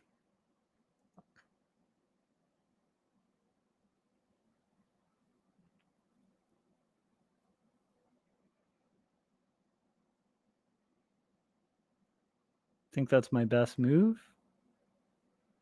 Pink is still in a winning position, though, unless black breaks them, but I don't think black is focused on them. I think black wants to murder me. Orange has 3 cards, which I could try to take. But at this point, I don't think I want to take those cards. I think I want to...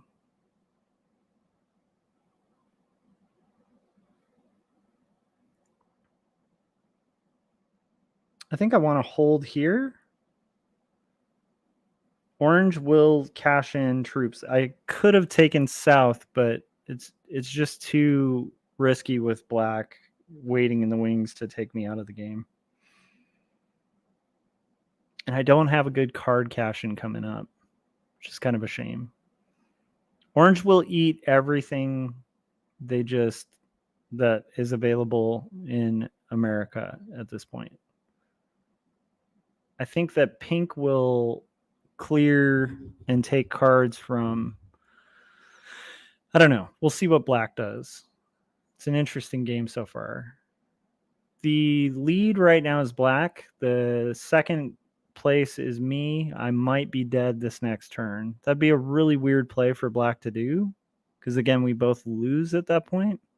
I don't like that black is kind of just stalking me around the table. I mean, if their goal is to be intimidating, it's very effective.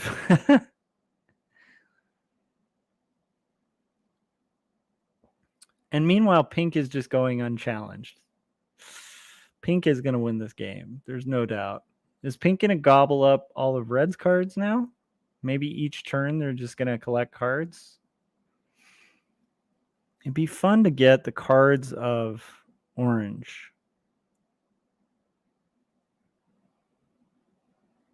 I wish I had a card turn in. I don't. So like I said, I think black takes me out of the game probably next turn. Maybe just for the hell of it, we should take a lot of territory.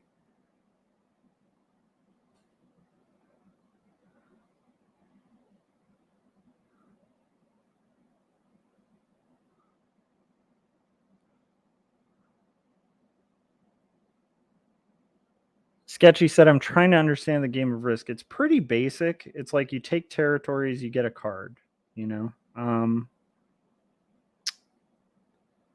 Yellow has a 4, so they're going to attack me next. But I want to buff up my size just because black is intent on taking me out of the game. And I don't want that to happen. So I want to disincentivize them from doing it, because if they do that, we both lose the game. And maybe orange eats some of those ones around the 49. That would be nice. I don't know if it will, but that would actually make a lot of sense. Come on, orange. Split your 18 and your 11 around that 49. They're not going to do it. I hate playing robots.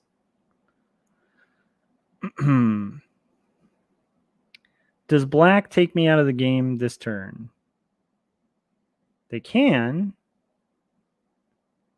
That would be the first step. Yep, they're going to take me out of the game. And they're going to cost the game for both of us, because they'll only have like 7 troops.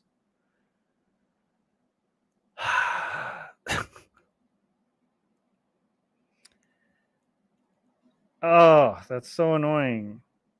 And black is an expert? How? Or a master? Let's just spectate and watch what happens to black.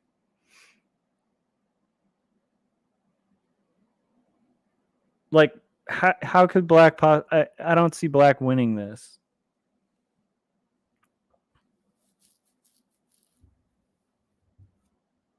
So pink wins this game.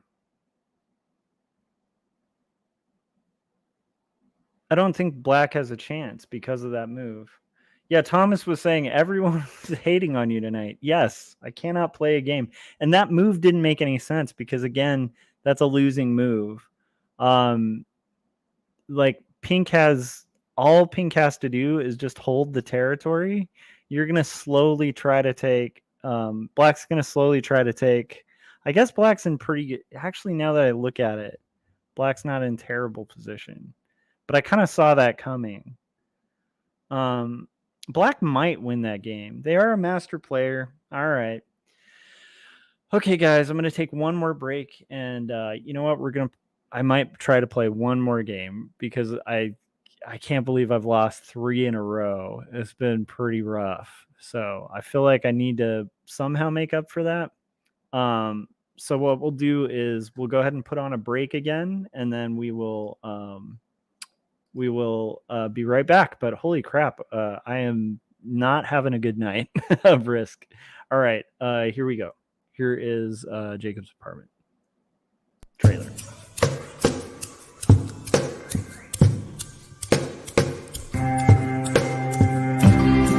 Speak clearly, it seems that only in dreams can we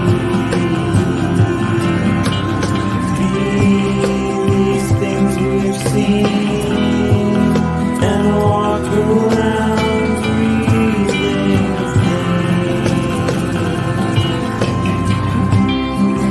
I don't know the part to play in this heart of mine.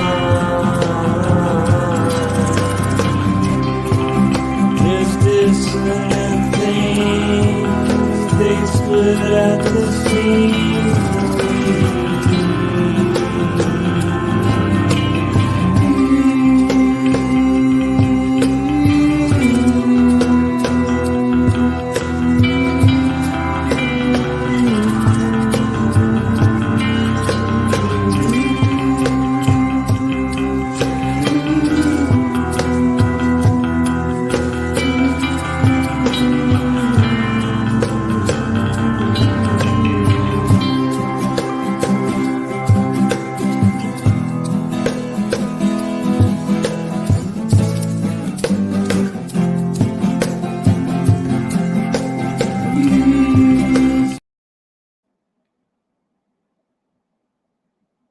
Okay, guys, I'm at an expert mode instead of master now because I've lost 3 games in a row. I'm on a bad roll. I'm going to try one more game before going to bed, and then I'm calling it a night. So however this goes will dictate my status as master or whatever. I was about to join that game. The only thing that sucks is trying to line up a game on this. There's no potential games to join. I might be like doing the sunk cost fallacy thing here. Where I'm playing bad and I'm like, I want to play better. That's half the designer in us though, right? It's like a graphic design thing.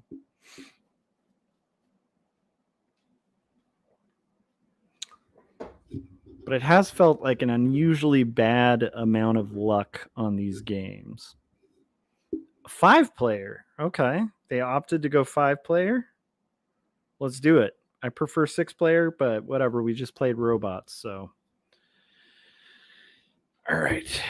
Let's hope this one goes better. I need to be very tactful and thoughtful and better. I can do better. I have been gifted the Australia position, the worst position, and I'm placed in it's the worst starting position because purple is going to go for Australia.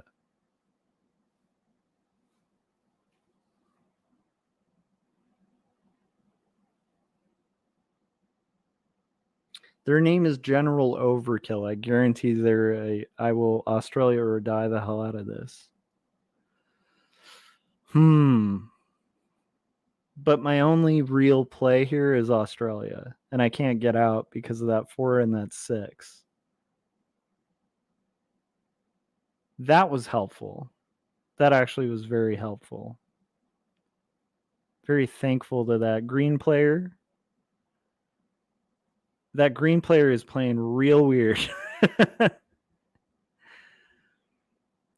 Not sure what their intention was there. That's fascinating. So we could make a slow play for North America and ignore our Australia position, but I kind of don't think we can do that. So I think at this point we need to just go for Australia and see if we can hold it. Purple, if they're smart, won't go for Australia, but I mean, this is risk. Everybody's going to go Australia or die. So I think what they do is take out my position in Asia and then vie for Australia by buffering up right above me. It'd be a dumb move because neither of us win then. But then again, everybody in this game is obsessed with Australia. They should go for Europe. But will they? Probably not.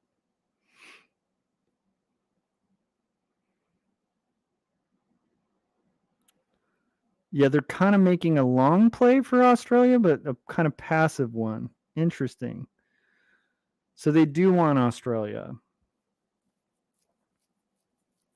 Crap. So they're a no Australia, no win player, but they're not going to let me out of Australia.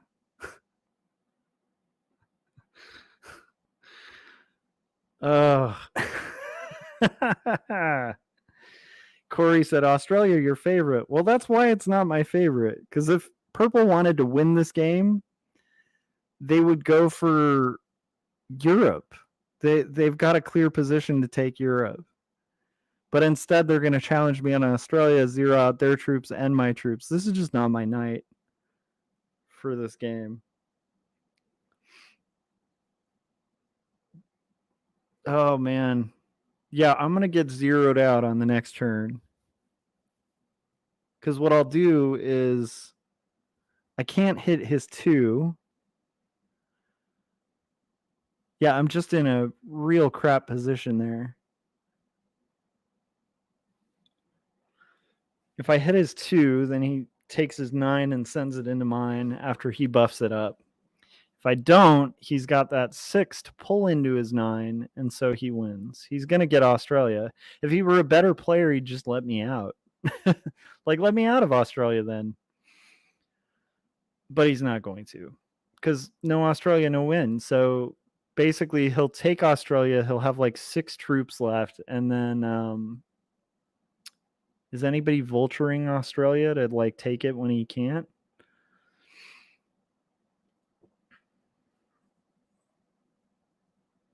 I think I just have to take Australia and then just watch him zero me out.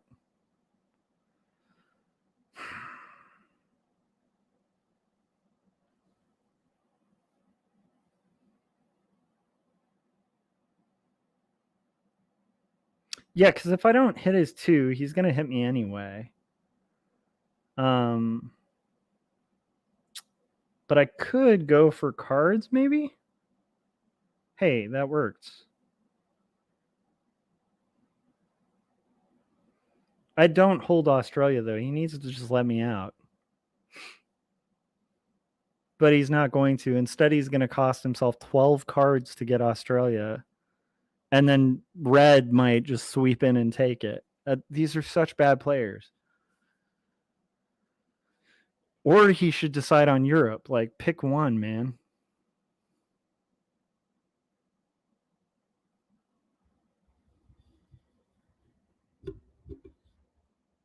Does he just suicide me right now? He does. Did he leave? No. He saw sense.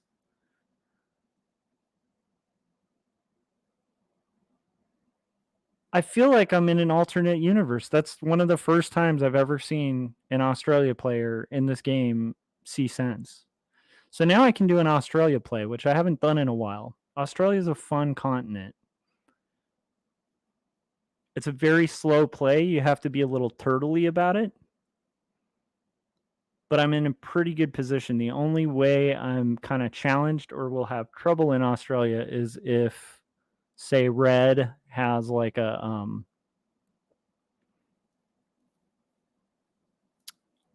because red's now kind of homeless.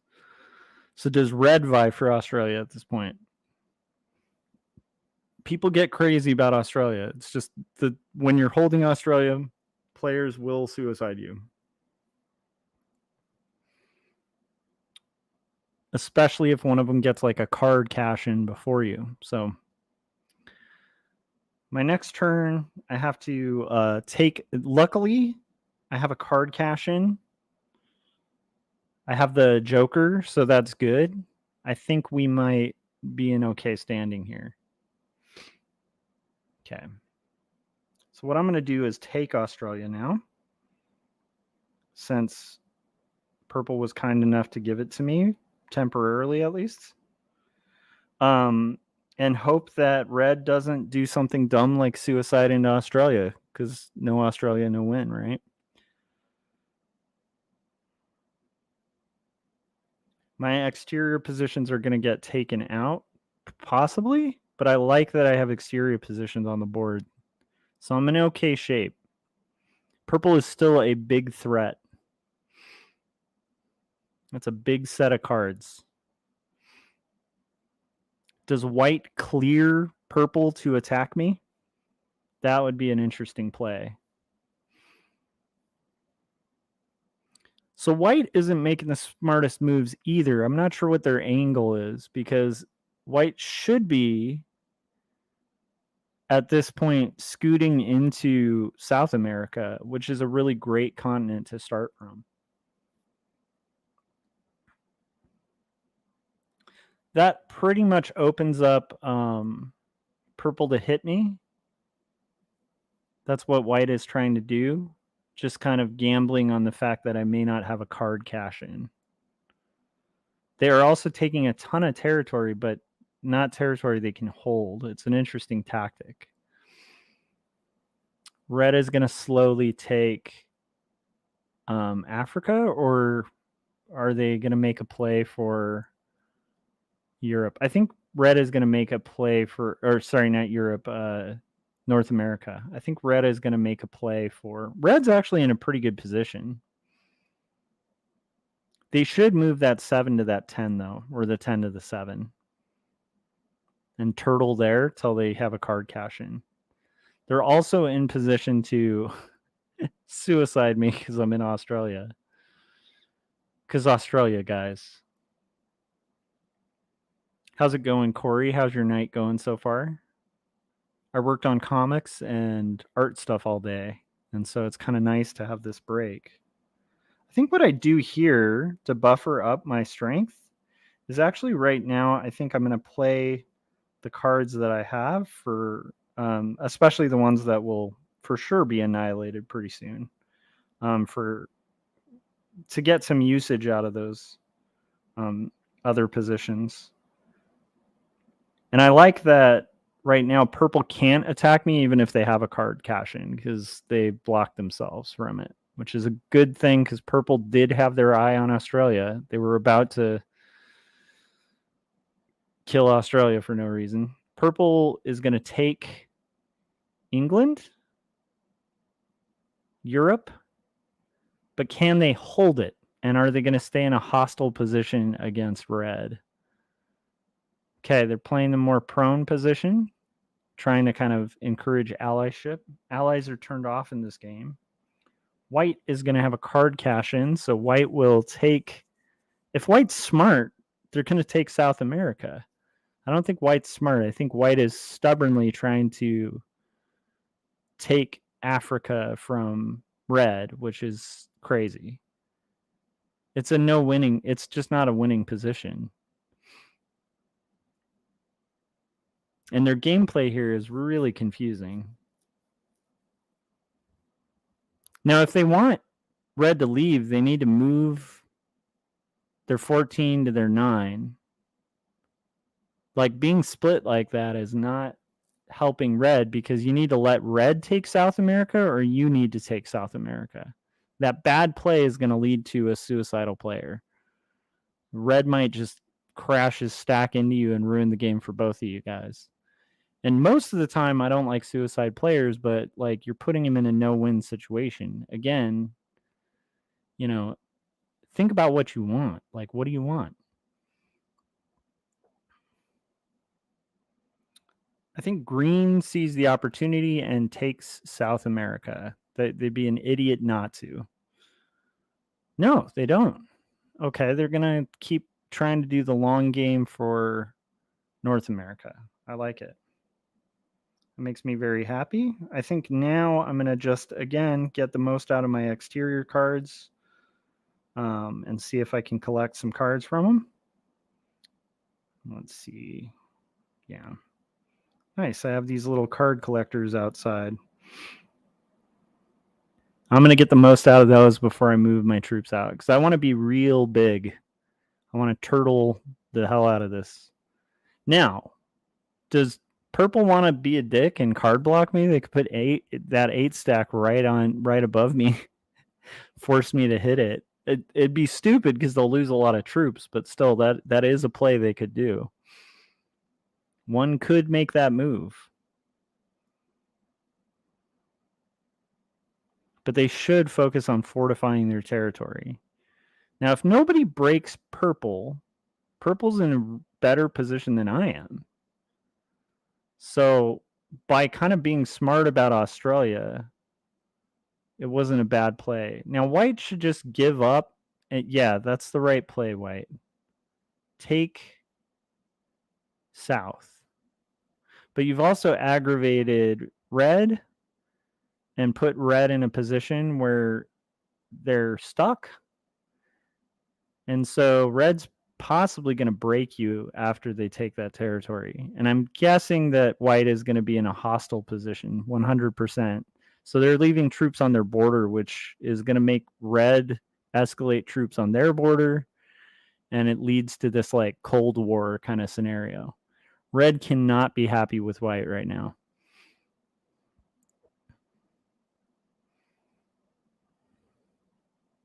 Does red block me? No. Red is just taking as many of white's troops as they can on their way down. They're going to play cool with purple, which is good news for purple. It's a smart play by red. It's bad news for me. We want purple in conflict. And the person they're going to be in conflict with will most likely be me, and purple is going to be big pretty soon. But red is also in a defensive position, so if purple breaks red, that would be good news.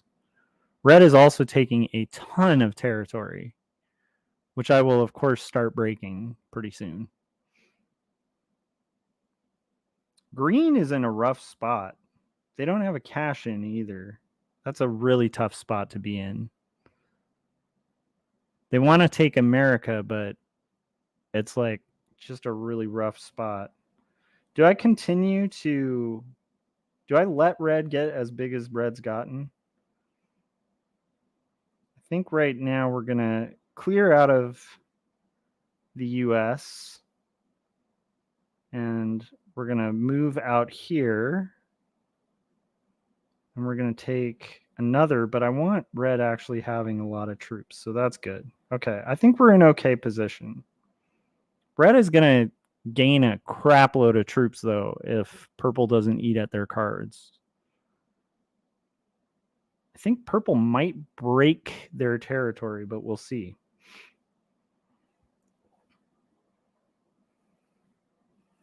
Purple's real strong right now. So they're looking really good. So now we got to see who can't play cool with their neighbors. And this is the fun part about playing Australia. A lot of it is like a sit and wait strategy, which can drive people nuts. But white also, because they were so hostile on their way, have no exterior position and they're stuck in South America. Corey said, going good, super crappy day, okay-ish evening. Sorry you had a bad day. 8 troops. That's how much red got for occupying that much extra territory. That is crazy and cannot stand. I can't believe purple's letting it stand, but I kind of can. So red is easily the table lead now, followed by purple, followed by little old me. And I do not have a card cash in on my next turn. And green is just in a dire position right now.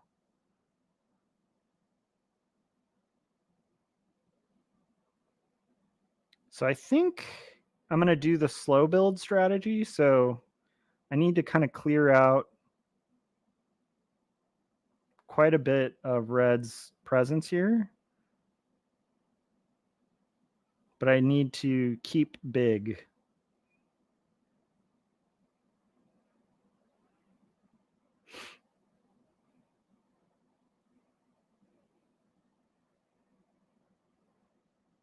I need purple to get substantially bigger than red, which will happen.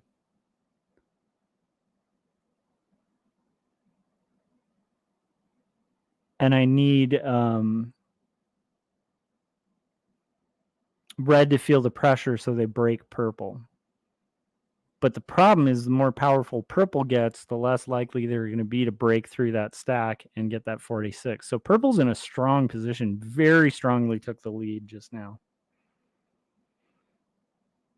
I'll probably be in second on the next turn, depending on what red does with their cash in. White just suicided green and red. Weird. Well, that was lame. So red's going to get white's cards. Go get them. Good job.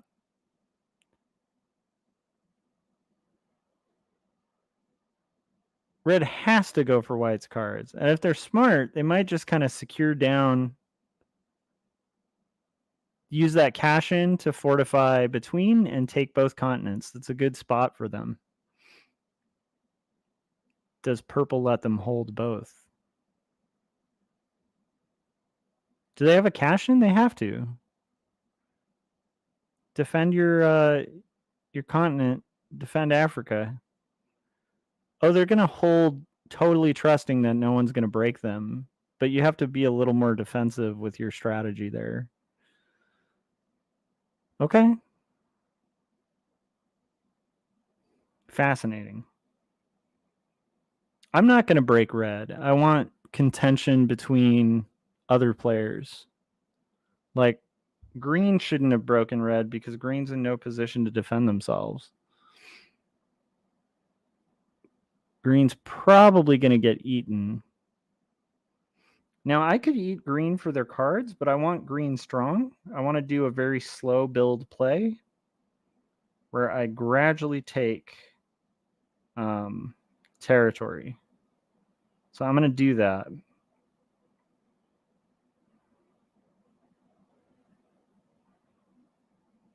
Should I add here?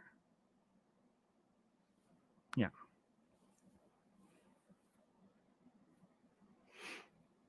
Now, I'm not going to try to hold Asia.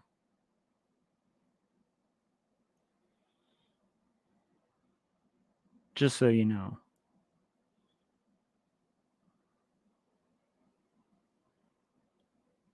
Green is really screwed. Because this next turn, I think red might have a cash in. Purple is too strong right now. Someone has to break purple.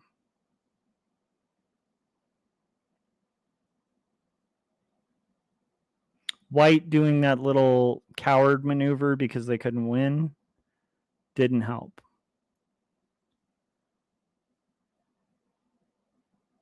I hate to say it, but red kind of needs to break purple.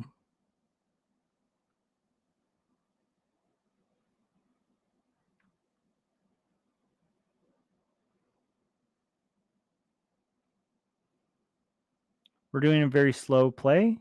I hope that green can take their territory, but they're in a rough position because they've been so hostile to red that I think red breaks them, which is kind of a shame.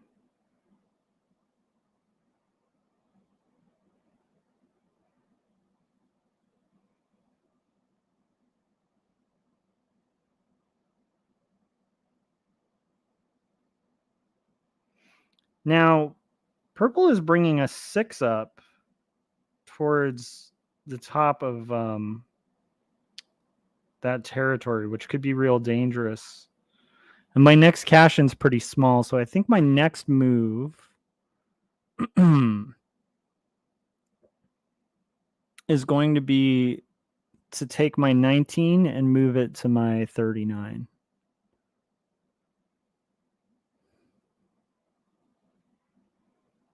Purple is super strong right now. That's like a very dangerous position they're in. They're fortified against green, but red will be able to start collecting cards if green isn't dumb. Green needs to let red get strong so that red can fight purple.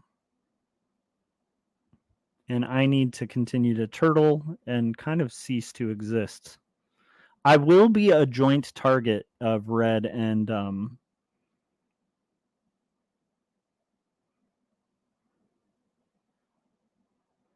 I like that defense from red, actually. Very well done. I'm going to be the fish pretty soon at the table.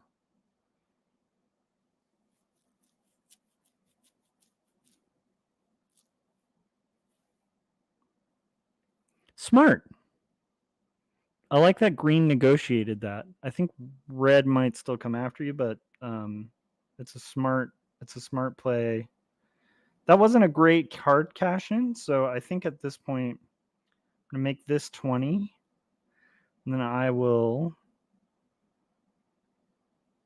buff up my 39 because I don't want to lose track. I'm trying to keep score with purple here. Purple's got a lot of power. It's a little scary. But we're kind of evenly matched now. For now. Okay, guys. I'm gonna disappear for 2 seconds, put on a trailer, and I will be right back and we'll catch up on this game. But this is a much more exciting game, I think, than the previous ones. Here is the trailer. Another trailer. Hi, my name is Phil Chandler. I'm a freelance artist, illustrator, and cartoonist. Today, though, however, I want to tell you about a graphic novel I picked up recently called Jacob's Apartment. This book was both written and beautifully illustrated by Joshua Kemble. It is the story of a doomed romance that causes the main character to question his beliefs and his faith, while he's also going through other tragedies in his life. Every page has been illustrated by hand and digitally colored with painstaking detail. It is an emotional story that causes you to think and even question things in your own life. And while the story is a tragedy, it is one that I was completely entertained by and I highly recommend. You can currently find this on Amazon or even check in with your local bookstore and see if you can order it. And while you're at it, you can also check out my Instagram at Phil Chandler Arts and also my YouTube channel by the same name, Phil Chandler Arts. And go buy Jacob's Apartment.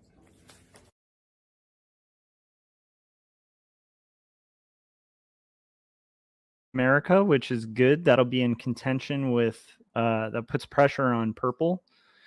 It was a little scary when purple doesn't have a challenger. It's very hard to do a solid turtle strategy when you're basically in that position.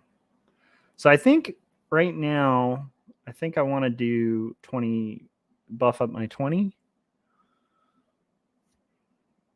And I think my strategy is going to be to get it to 46 if I can, as long as purple's buffing up their borders. But I'm liking this. It's all about balance at this point in the game.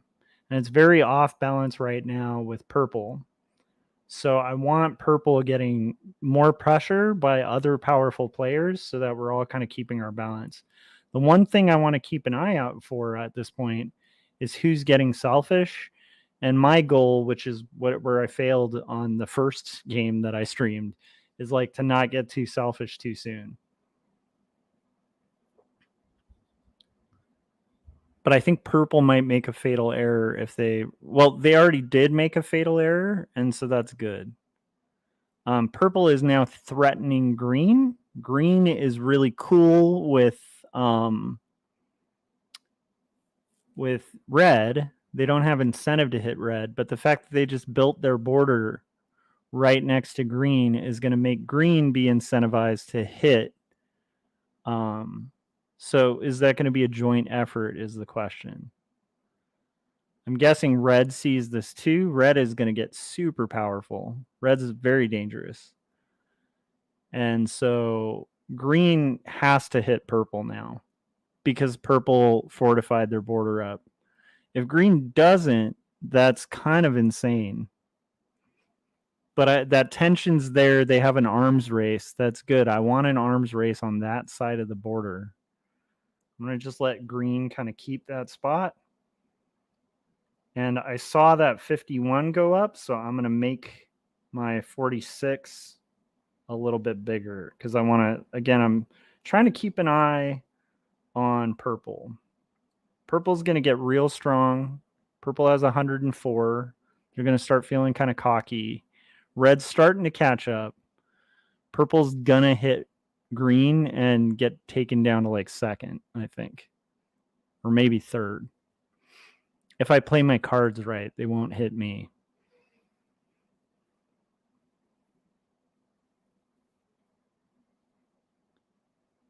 Yep.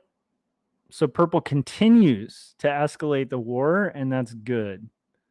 They're kind of chewing at me for no reason. I'm not quite sure what the purpose of that is.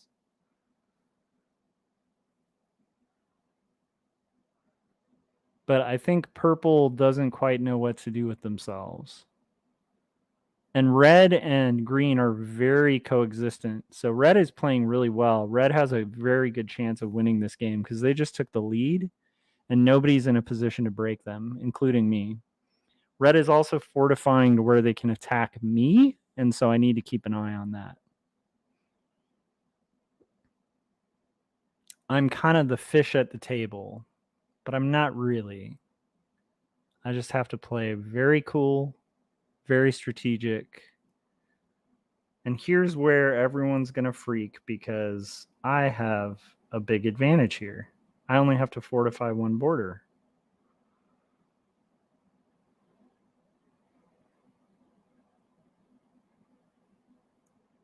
So now I have a 77 stack.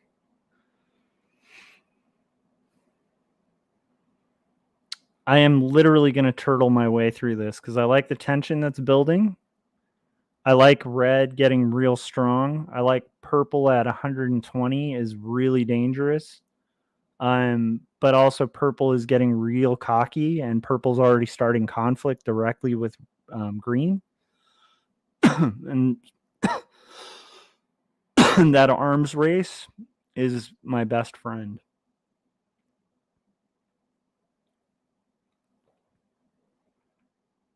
Yep, purple. Purple really wants to aggravate green. They also want to unlock green so green can start attacking me or attacking red. What does red do now? That's the curious part. Red is getting super strong. They are really trying to protect themselves from being hit by me. Green is seeing what's coming from purple, and they're fortifying behind defensively, and then they're going to continue escalating. Now they're going to fortify that border a little bit.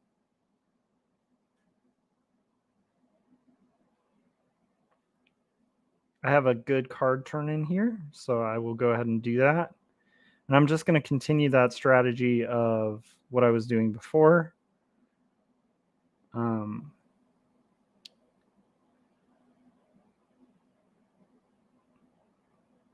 We're just going to do this very slow build of power.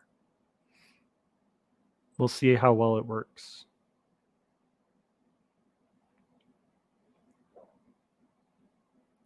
So I'm now in third place, but the tension at my border is very low, and I'm liking that. Purple is going to be creating a lot of tension with... Purple also can move that 44 to the 58. So I am seeing a decrease a bit in the tension at the border, which is not good news.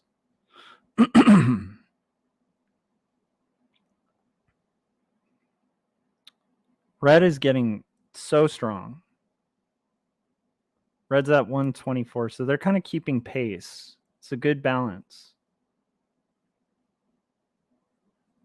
Green is going to be feeling that tension of that 44 on their border, but I think they continue to just try to de-escalate and go at me.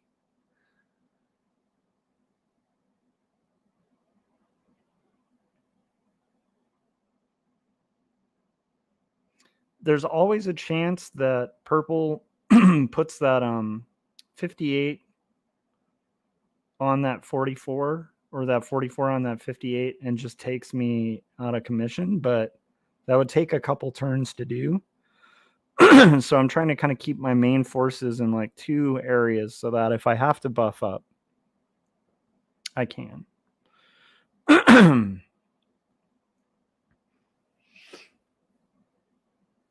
But at this point, I'm not in position yet to strike or move out. I don't like that exterior troop that purple has. That's a little weird.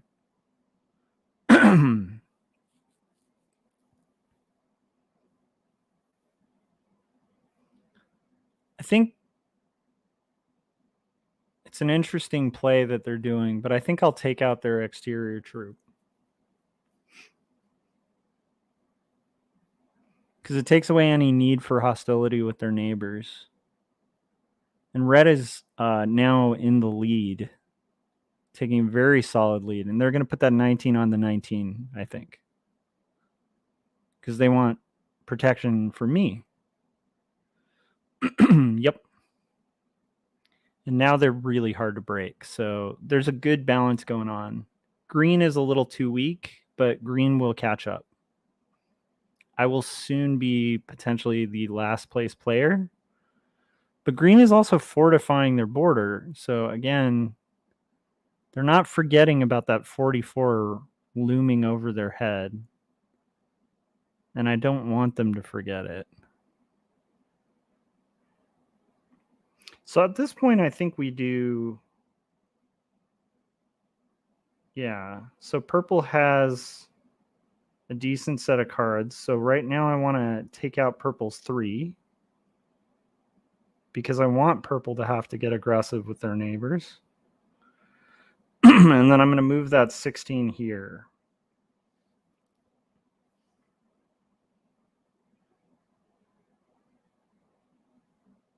And I don't have a good card turn in next turn. But red is going to accrue a lot of cards if purple doesn't start eating at their territory anyway. So I'm kind of doing purple a favor.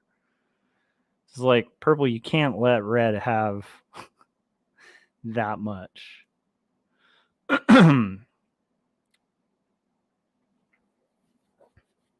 Red is so strong right now.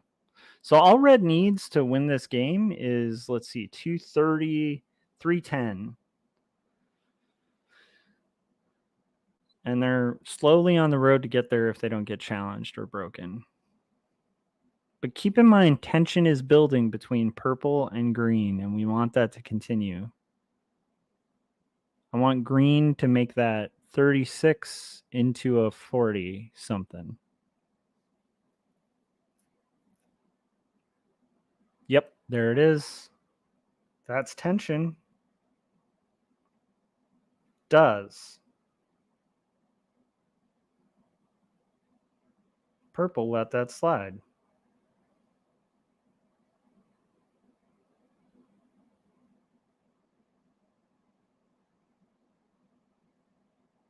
That's the question. Because one more turn and green can break purple. And green, I mean, purple knows that. So what does purple do here? Do they break the 14? Do they just chill? Oh, they escalate. I love it. This is good news. Does red take advantage and break purple? Probably not. Because red wants to play it cool too. Red and I both are playing the same game here. Except red is way more powerful. And none of them are paying attention to red. They're just having this arms race at their border. Yeah, green is, maybe they break them on the one side. Oh, I'm loving it. Do you see that 62 and 67 between the US and Europe? This is a really good thing. And this is definitely one of those scenarios where I don't want to interfere. I don't want to get get in the way of this beautiful conflict that we're seeing here.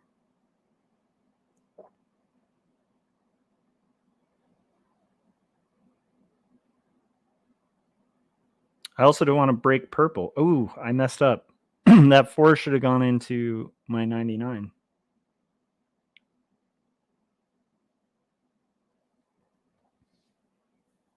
Does purple finally hit that giant stack?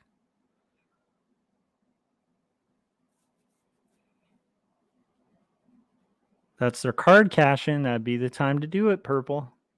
Yeah, do it. Hit that stack. The tension's so high. And this is one of the reasons you want to kind of demilitarize your borders. Do you see how like purple is completely vulnerable to red now? They have like barely any defense to red. So red's been allowed to get stronger and stronger because they're building this conflict at their little border. However, what green isn't paying attention to in increasing this conflict and increasing their border size is the fact that all purple has to do is move that 65 to the 77 and game over, man. And really, green just has to act first. If they feel like that 77 is going to hit them, they need to act first because you have attacker's advantage in this game.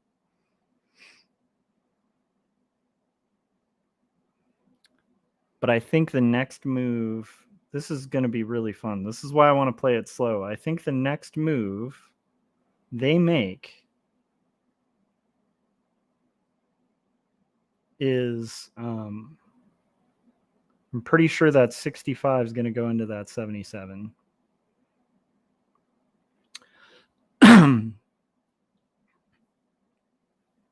And then we have some interest because then red has to go. And if red goes,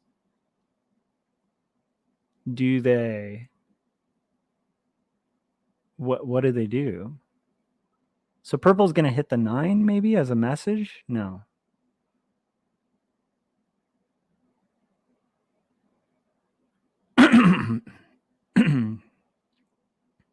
This border conflict's really dumb. They're gonna lose the game to red.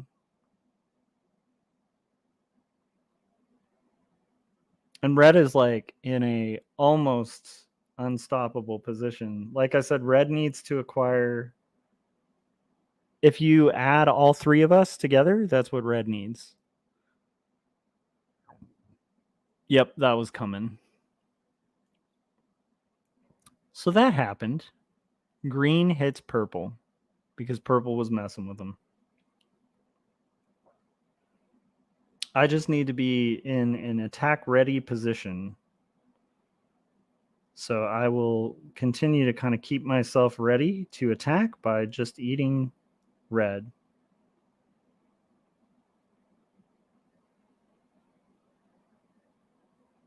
Now, if purple decides to suicide out of the game, then they probably send that 65 into my stack and that 89 into green stack. But I think they move that 65 to the 89. No, they don't. That required a lot of patience.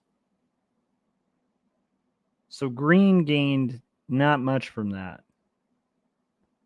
Does green escalate and hit their 91 into the 89? That's what we all want to see. That's what me and red want to see. Ooh, red starts the conflict. I'm so glad I'm doing the turtle and being patient here. So does purple... Like, what does purple do now? Does purple hit red? Does purple hit green? I don't want to close myself off from attack.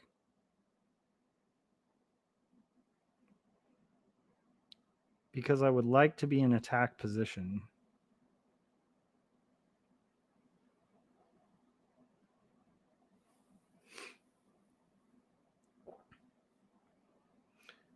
So, the rankings right now, the lead is red for sure. For now, but does purple hit red? Purple kind of has to break red.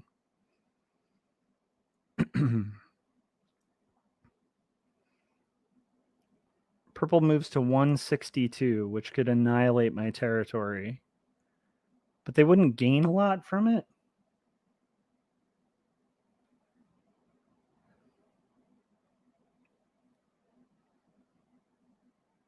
But they're in beast mode now.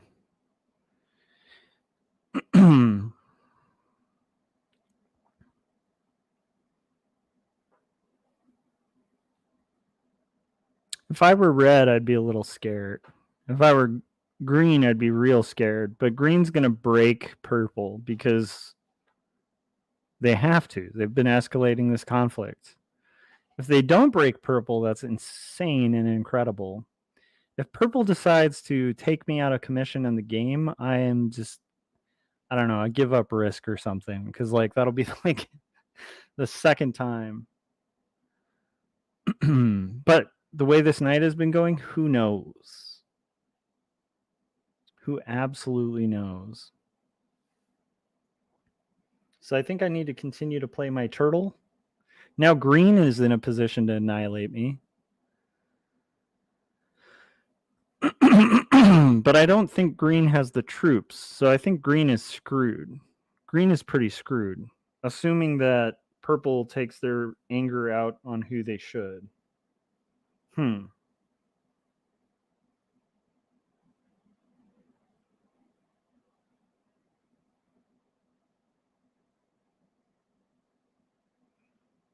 I mean, they can gain 4 cards from it, but they would be out of the game. And again, this would be like the weird move that that last player did.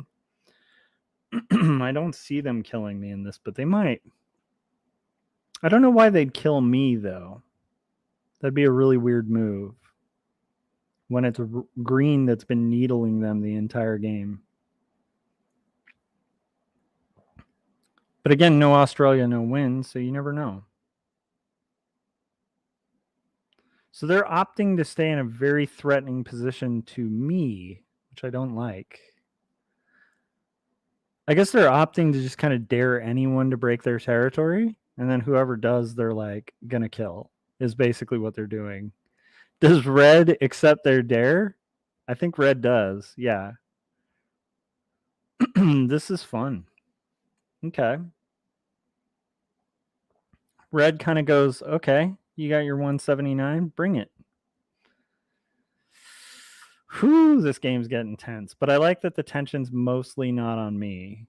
Although that purple 179 stack right above my head is not making me happy. Does green decide to join in? Green feels the tension. I don't think green wants to escalate the tension.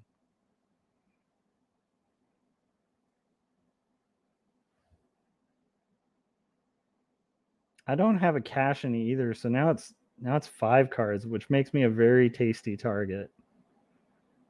Even though that would be the most idiotic move, because he'd go from 179 to like 50 troops and be dead. But again, I don't know how good purple is. If I'm purple, I would want vengeance on red or on green. And I'd probably hit red because red hit you twice. You warned him and he hit you twice. But the fact that he's hovering around my territory does not make me happy. So I think that he's going to suicide me. Just the way this night's been going. It makes no sense, but he's going to suicide me. I guarantee it. And it's interesting that he's letting red just totally annihilate his territory. Like, that's not cool.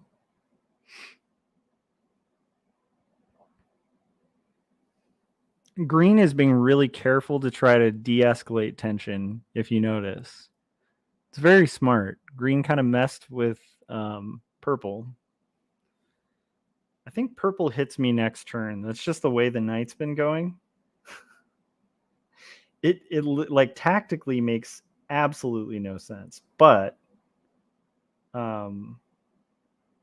like if he was going to hit me, you should have done it when I had 5 cards. But the way this night's been going, like, who knows, man? Doesn't make sense to hit the 144, though. Australia's not worth it, buddy.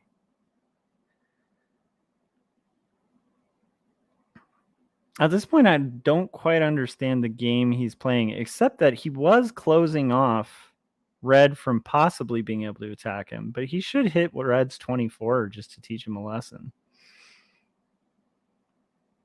don't like that that's right by me. I feel like red's going to get it pretty bad, though.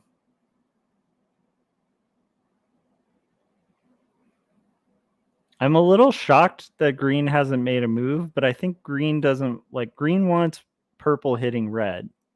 That's the play green is making. Green is actually not a bad player so far.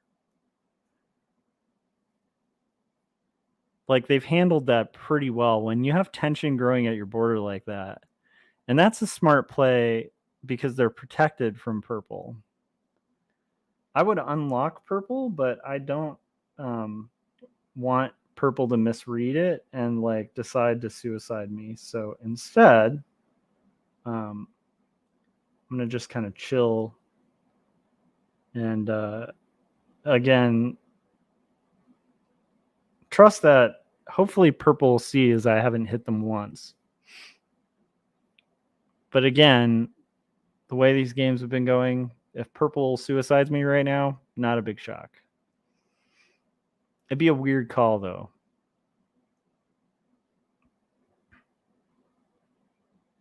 So they really don't want to. Yeah, I don't understand purple's play here.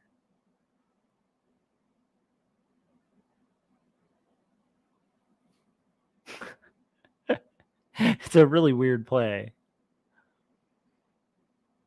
It's kind of funny. It's very nerve-wracking.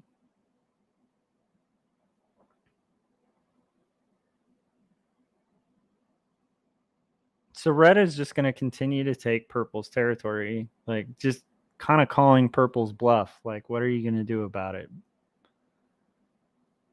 And green is starting to feel a little more confident. So I think green might actually, no, green's going to carve at me.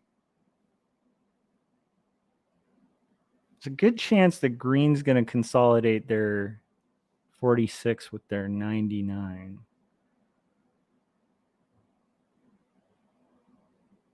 There's a really good chance that purple will suicide me. I don't know why they would again, but there's not much I can do about it.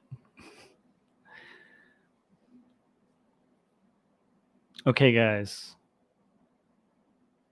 Trailer again.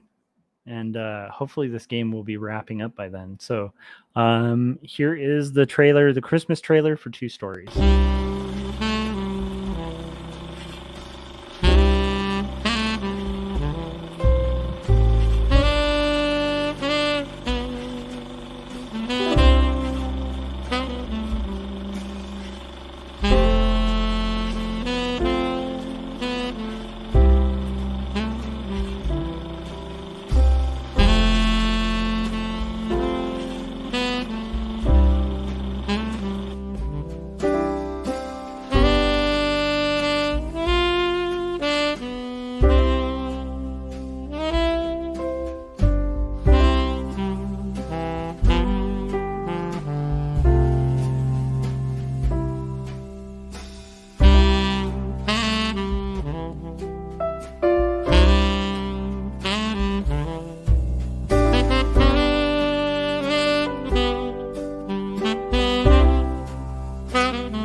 So the question is,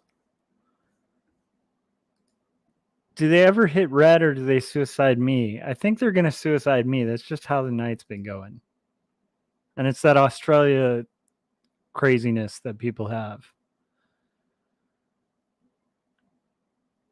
It's a really weird play on purple's part to just kind of sit there and fortify and allow red to get huge. I think they're trying to incentivize green to hit red because green's in position to hit red. And then red can start fighting green. I think that's their play. But it's a really weird play. And meanwhile, red is getting super powerful. So all red has to do to win this game is get to, at this point, 400, 500. And they're on their path there unless somebody stops them. But green is kind of gambling like I am on tension between... Yeah, and they're going to carve at me thinking I'm the fish. They're like, hey guys, let's focus back on black. They're trying to make it real appealing for purple. Ooh, but they're crossing a line. They're kind of saying, hey, purple, hit black. It's only 165 troops, man. And the way this night's been going, I really would not be surprised. So I think at this point, what I do is let green hold a lot of that territory. But again, I'm not going to hit purple.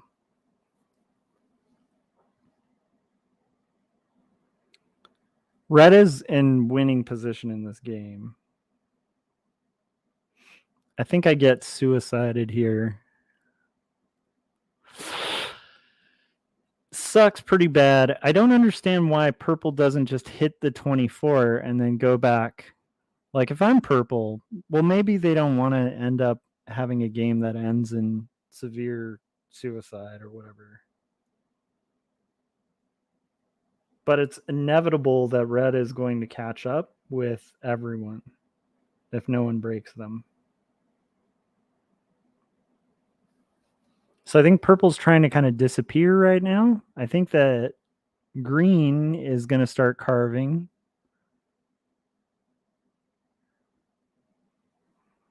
I won't let green hold that much territory, though.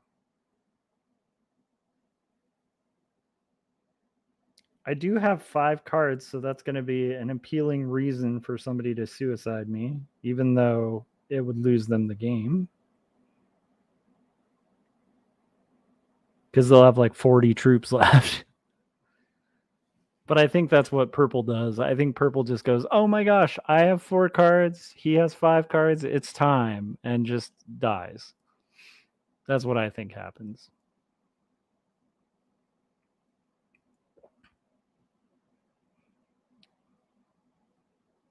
Yeah, purple's play here is very tense and weird. I don't like it. I'm scared of purple. I don't want purple losing their mind and killing me. And it restricts my movement. I think purple is kind of hoping to, by staying there, instigate some conflict between green.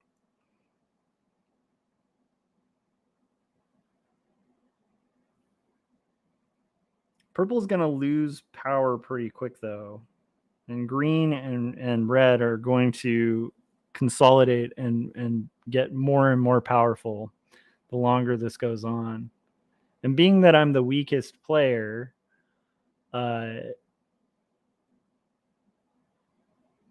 it's just kind of maddening to watch purple kind of do that. So green is literally taking way too much territory. So I'm going to push that back quite a bit.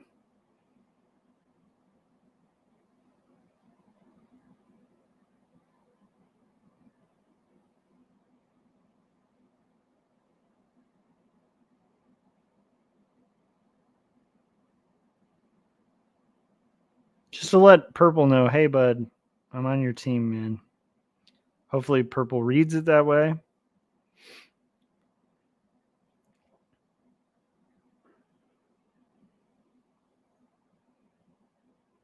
But yeah, I'm not going to let green take over half of Asia. Everybody's crazy about Asia. Yeah, purple really wants to just eat me. That's what they're doing. They're like a python, just getting ready to suicide me, which is bizarre because, again, it's red and green that have been messing with you, purple. It's red and green this whole time. And red now has 311 troops.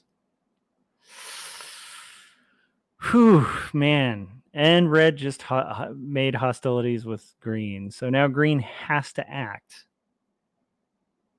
Because red was keeping their border clear.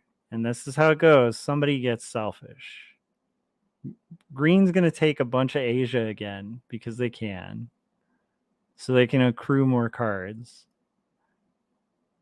And red is going to be trying to break that territory.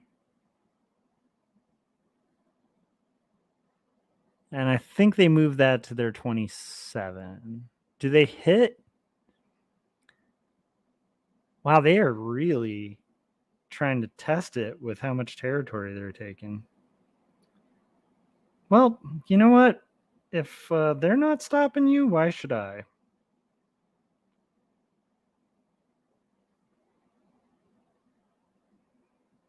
And again, if purple's going to kill me, they're going to kill me. Their tactic right now is weird, and I don't know if they do, but purple now is gambling on red and green going at it.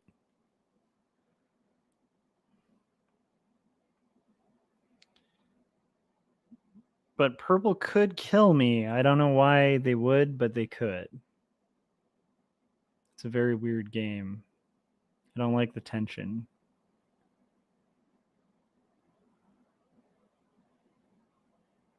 So green is going to get a lot of cards next turn. Green's getting pretty strong.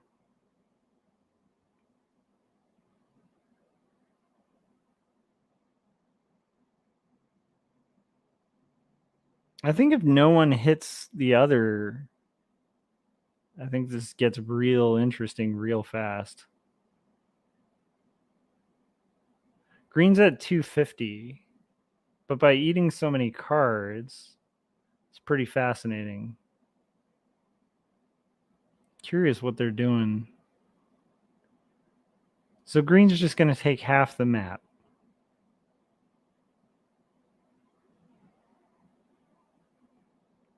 Do they let that stand? I am not even going to break England. You guys have fun. Maybe that's purple's strategy. Purple's just like, cool, have it, have England. And then red will break it. And then there's tension. Does purple let green keep it to build tension? They do. So that's purple's strategy too. Purple's kind of like, no, guys, go for it. I'm honestly pretty mystified by how I haven't lapped purple yet. Does red break green at this point? Because red forgets that they have a 231 right there. Does red hit that 79? No. But they do waste a lot of troops getting a bunch of ones that they're not going to be able to hold, which is good for all of us. So they're at 316. Oh.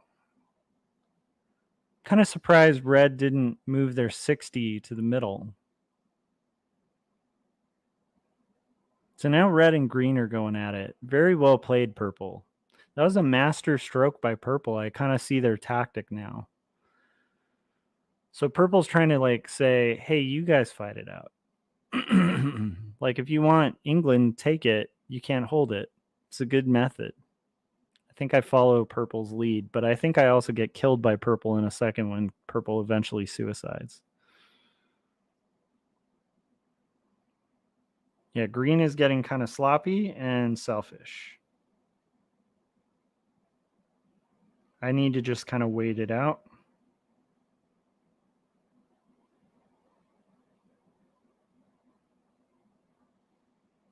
And hope that purple doesn't suicide me.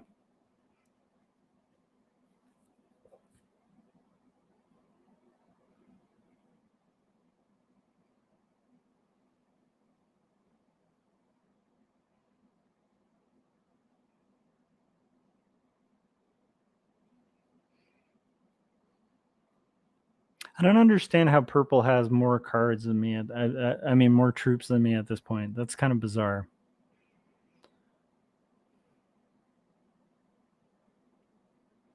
Red is in a bind.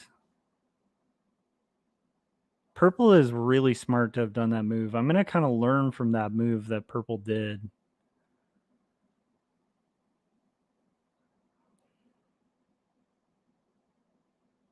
It's a very, very smart play. I've talked about this before as a strategy and risk. There are times where sometimes it's better to just give them the territory and then let them feel the weight of like trying to hold two territories.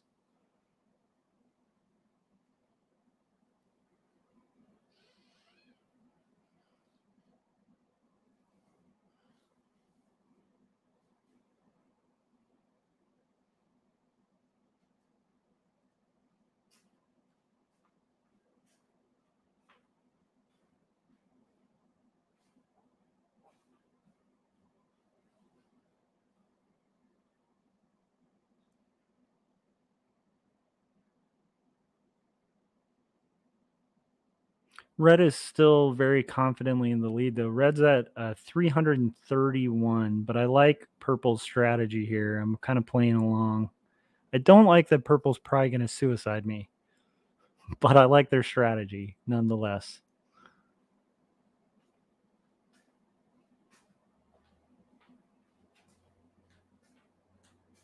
It's smart to kind of build tension between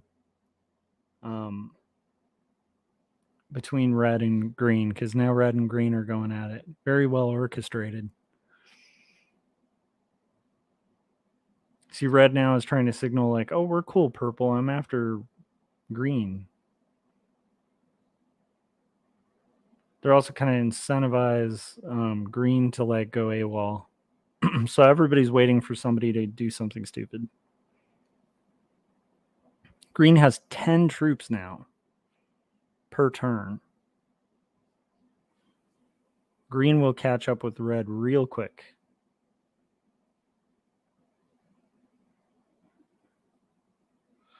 I don't like green leaving their 10 there. Not sure what that fulfills. Oh, I think I get it, actually. I think that green is leaving their 10 there so that they can break red in like a minute.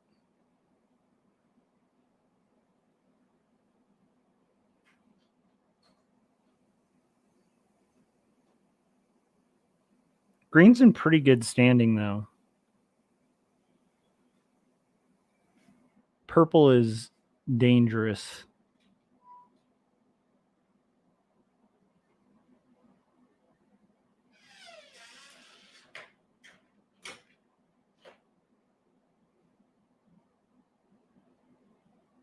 Red is going at green.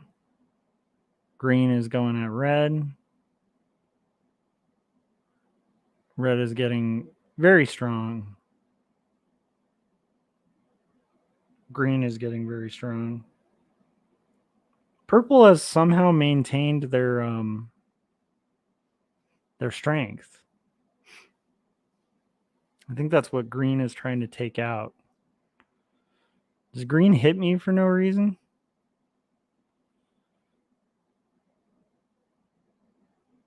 Green's just going to eat everybody's cards so you can accrue a whole crap load of cards. And red is going to have to do something about it. I love it. So green just takes most of Asia and also puts red in a position where red can't counterattack. I love the idea of unlocking red. I think I might do that. So I'm going to do like a little scoop-de-doop, scoop-de-doop, scoop-de-doop, scoop-de-doop, and scoop-de-doop. And then I'm going to move back and hope that purple doesn't kill me.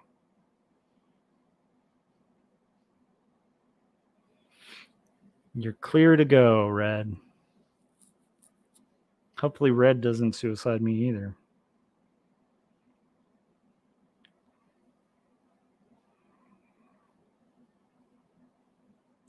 Cool. Purple knows what I'm doing there. Trying to say, you're good to go, red. Go forth. Hit him.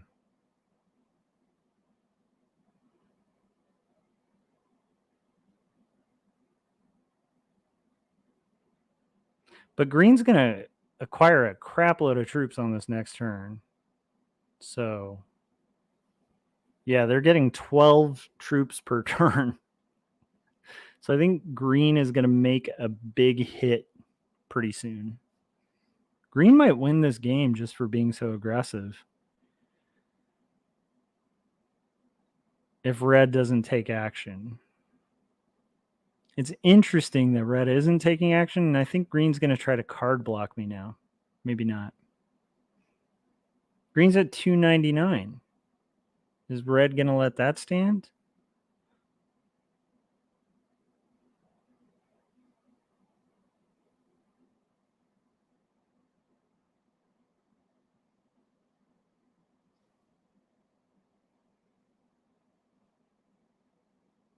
I think I just let green get super powerful. That's what I do, because I want to see red and green fight.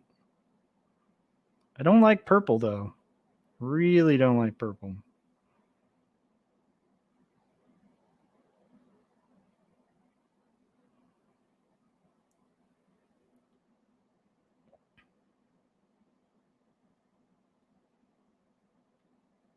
At what point does purple move beyond what they're doing?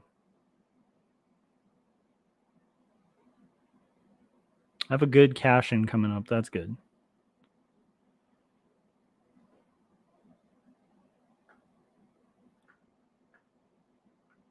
Does red call purple's bluff?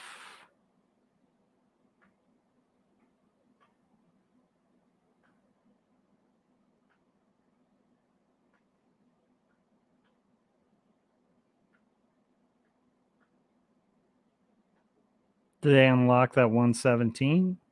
They're going to let green hold enough cards to acquire about 12 cards per turn. Okay.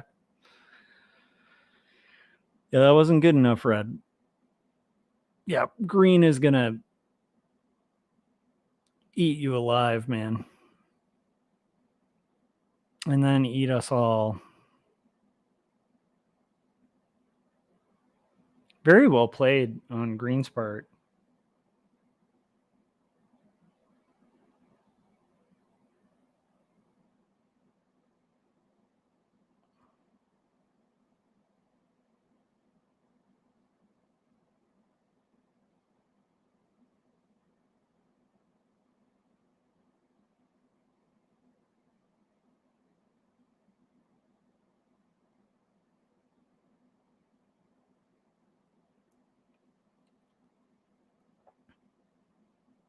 So it's like this very patient, long waiting game. I think purple suicides me. At some point, they have to.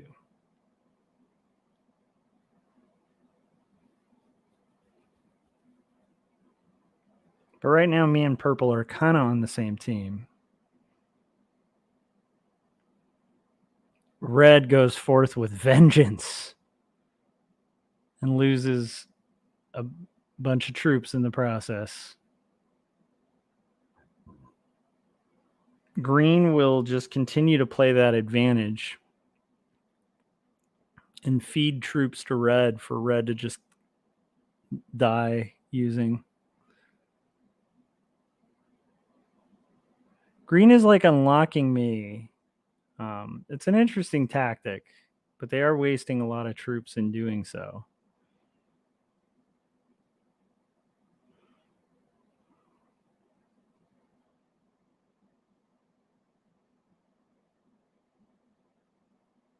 So I'm kind of not a fan of green. I don't know if I mentioned that. Red and green have to go at it eventually. So this whole sit and chill thing is not a bad tactic. I do want to get that card bonus, though, so I'm going to go ahead and hit that and move back down and hope that purple doesn't kill me.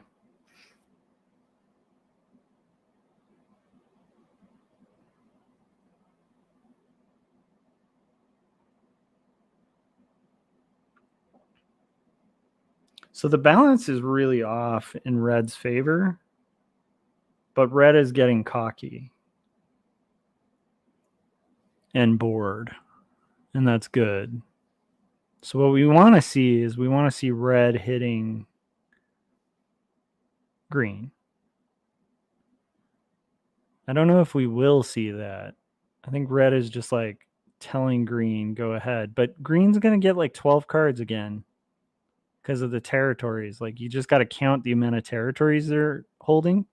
Oh, they get 11. But that's like green is substantially out earning red.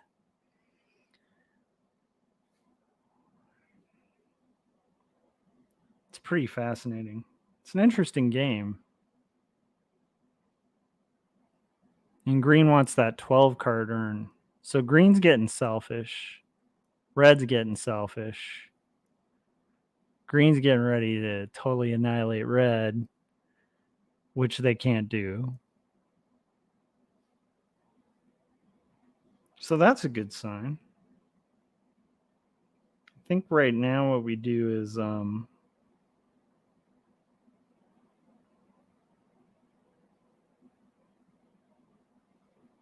just continue to turtle. Just turtling. I have 4 cards if purple wants to kill me. If purple wants revenge on green, it would be a good time to do so. Because purple could literally go up there and break that 30. But I think right now purple is liking the orchestration of how this goes. Me and purple are like playing the same game right now. It's a patient waiting play where it's trying to create tension between green and red.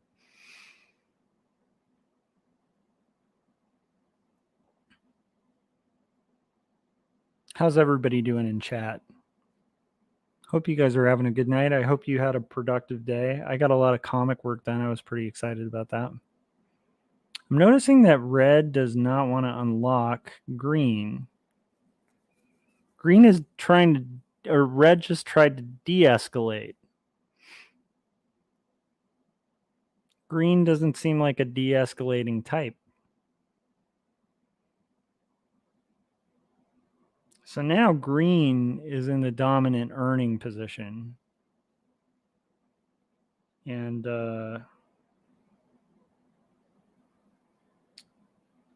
that's kind of cool. Although I do want to take out their 5.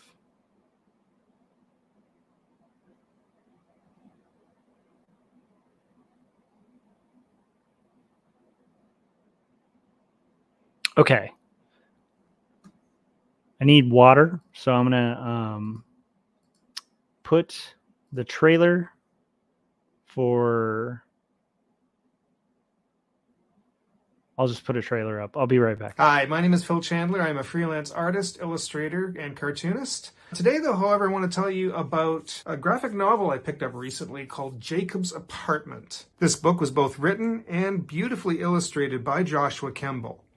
It is the story of a doomed romance that causes the main character to question his beliefs and his faith, while he's also going through other tragedies in his life. Every page has been illustrated by hand and digitally colored with painstaking detail. It is an emotional story that causes you to think and even question things in your own life. And while the story is a tragedy, it is one that I was completely entertained by and I highly recommend. You can currently find this on Amazon or even check in with your local bookstore and see if you can order it. And while you're at it, you can also check out my Instagram at Phil Chandler Arts and also my YouTube channel by the same name, Phil Chandler Arts. And go buy Jacob's Apartment.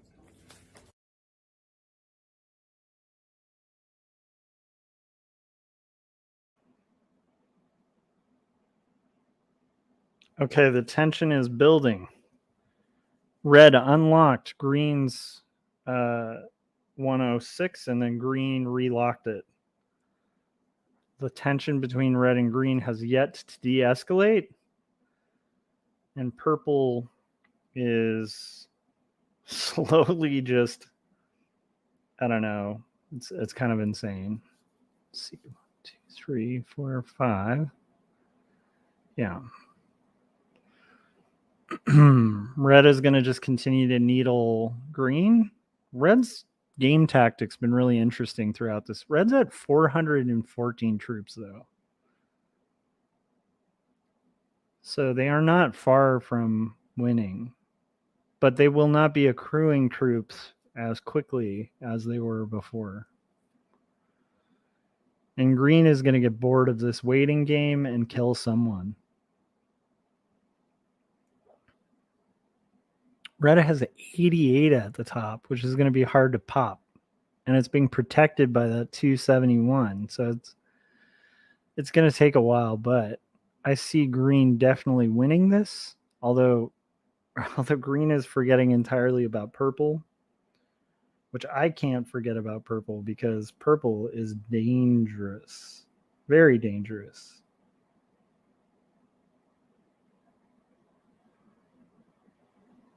I should actually be eating purple's cards instead of green's at this point. Because purple's the biggest threat to me.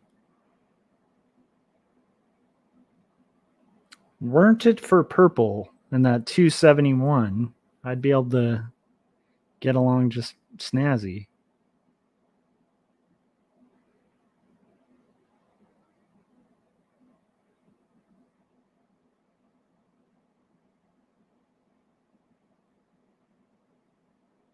The balance in this game is very thrown off.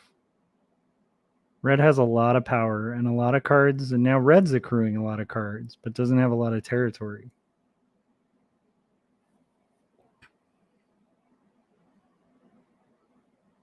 And green is getting 10 cards per turn. So green is going to catch up.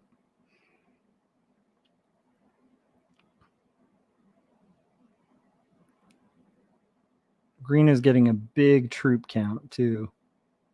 There is always the chance that somebody switches it up and decides to hit me. But the fact that they're leaving their border and just totally forgetting purple is kind of a good sign. So hopefully there's total annihilation coming up, guys.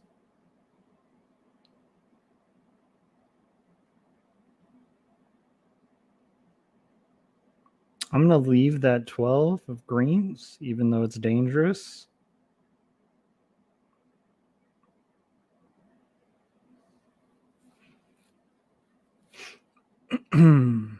Purple still is in position to completely annihilate me. It's crazy. This entire game. I don't understand. They're not even holding a territory.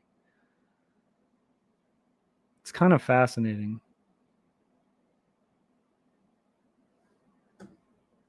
I think purple's got to be like potentially a master player. The way they've played this has been really good.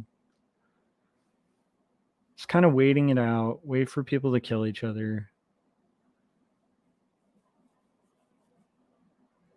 Because like red and green are like really like red's just continuing to needle green.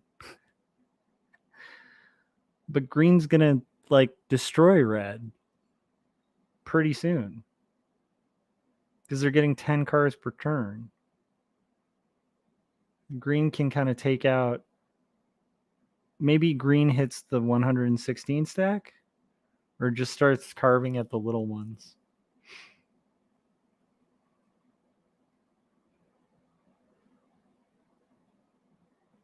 Do they do it? Because at that point, that might be when purple kind of gets their vengeance. That's smart. Hold the territory.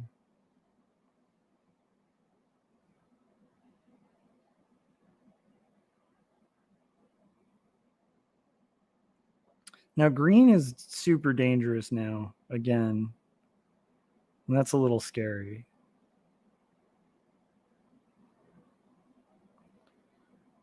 But I'm also not liking that purple's like huge and right next to me. So let's see how red responds.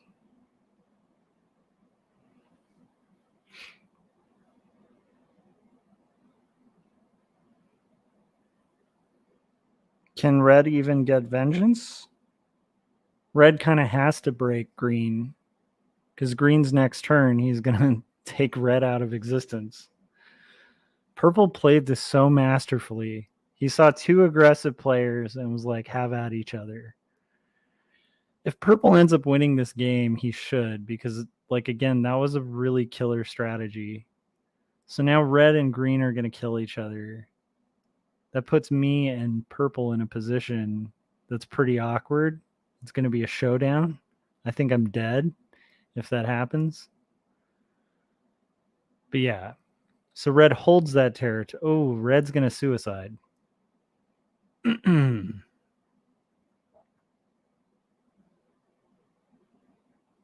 So now the balance of the game is back, and purple is the lead player by playing that brilliant little move. Can you believe that? They were both needling him, and he played it so masterfully that now it's like these two key players just are out of the game. And does he want vengeance? He should want vengeance. Now, I think green possibly just suicides red. That's what I think happens. But maybe they play a more slow trickling of each other's power. There's always the chance of a surprise, too, because, again, how this game has gone the last few games. Are they just going to leave it open? That's a weird play. Kind of fun to watch. It's like I feel like I should get some popcorn or something.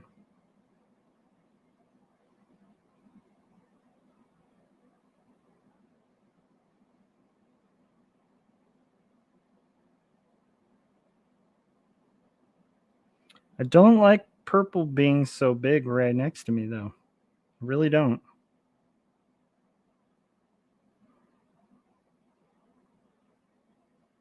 And they've been getting like killer card sets. So they're definitely in position to take me out of existence if they want to. The problem is they need green and red to take each other out of existence first.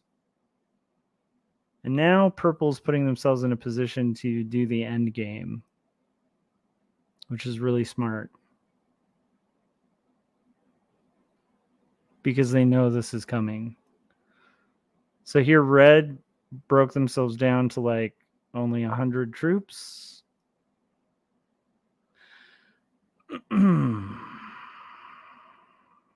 Green will probably... So again, this is like one of the things that they call a war of attrition, where when you go back and forth with the country long enough in this game, and in reality, if you needle people long enough, they all go crazy.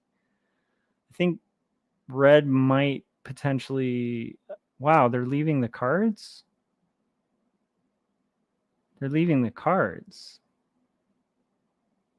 That's cool. So I get some cards out of this. That's exciting. Maybe? Do I get some cards out of this?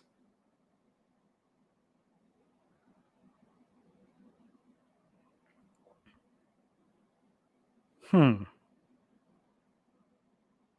I play this for the cards?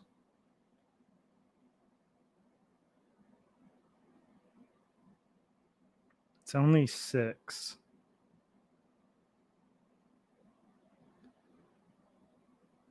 So purple can gobble up red for the cards. Purple has 20 more troops than I do, and they only have 1 card. So I kind of need to... I think I need to take out green and then hope that purple does not suicide me. And let purple take care of red. If I can take out green. I don't know if I can. How many do I get? That's 1, 2, 3, 4, 8. We can try it. Let's give it a shot.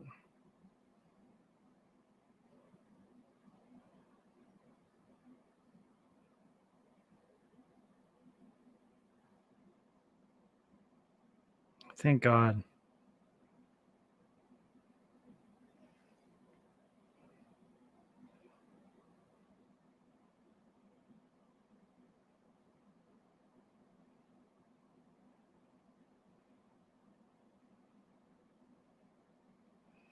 Now, what I need to not see is that 289 slamming into me. I want that 289 to get their vengeance on red, and then we're in endgame strategy. They're at the very big advantage position, but I do have 4 cards. But right now, purple can pretty effectively execute the end game. Maybe they take America. That would be a really good a pretty good move. They don't seem interested in taking out red. So does red go at me now? They split their forces. That's a really good sign. Okay. Where's purple at? 301. I'm at 286. They have a territory now. I need to get unlocked. The fact that I locked myself in the last move is not a good sign. I want red and purple fighting each other now. And that's naturally what's going to have to happen. Red is going to acquire cards. Purple is going to try to take those cards.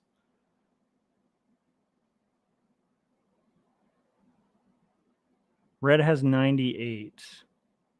I can't afford 98, so that's a good thing to know. I'm not liking this 13 out here, this card collecting 13. So I think I need to kind of take care of that.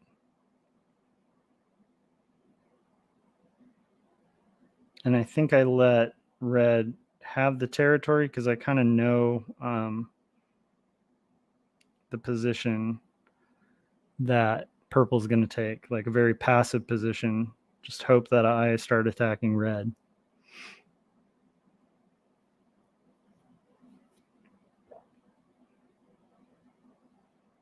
Purple takes the US, potentially?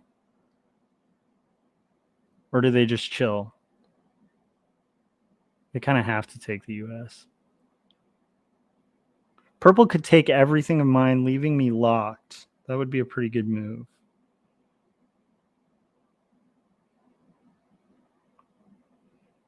Okay, I think I see the strategy that purple's going to take, and I think I'll mimic it.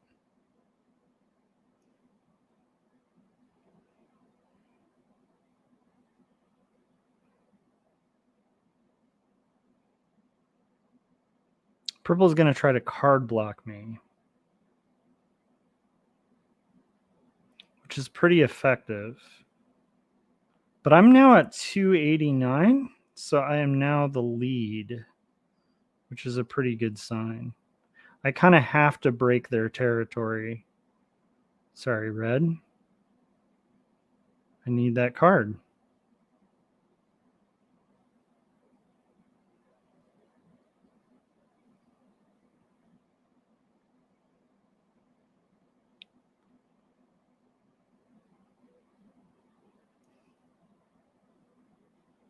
Red is going to be acquiring a lot of troops.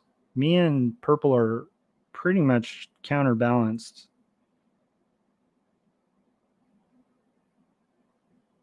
Purple's in a pretty strong position, though. But red is in a really strong position as well.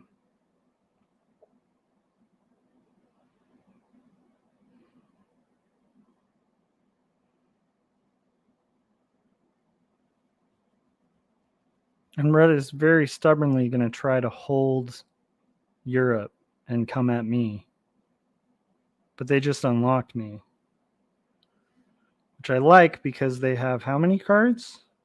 Does that mean 3 cards? They have 3 cards. Let's do this.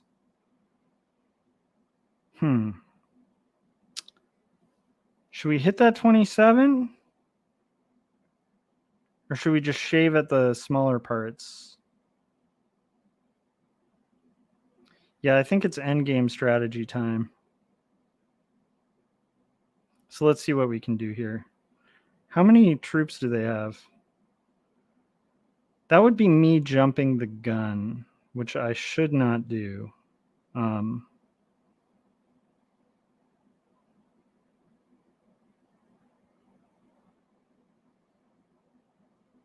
want to wait. I want to let purple kind of go at it.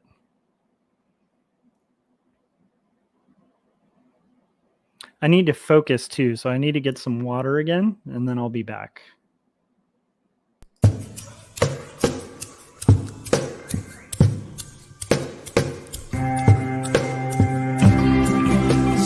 clearly, it seems that only in dreams can we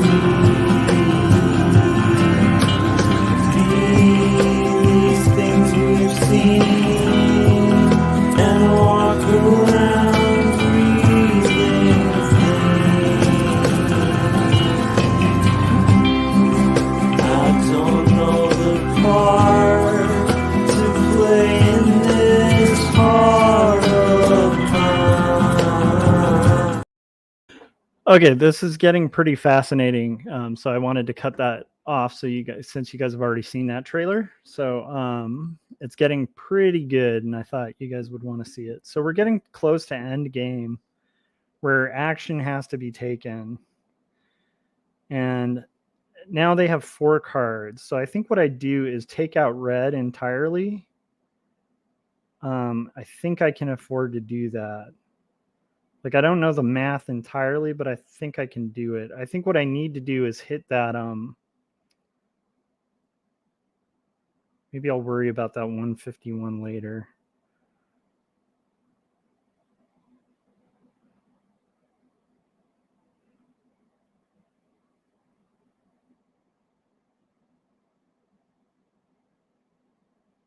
Because they've blocked off one of their troop amounts.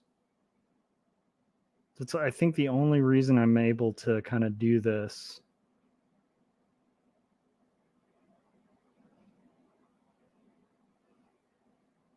Oh no! They win. I ran out of time. They win this game. 100%. They have to. They move their 151 out and they win this game. Shit.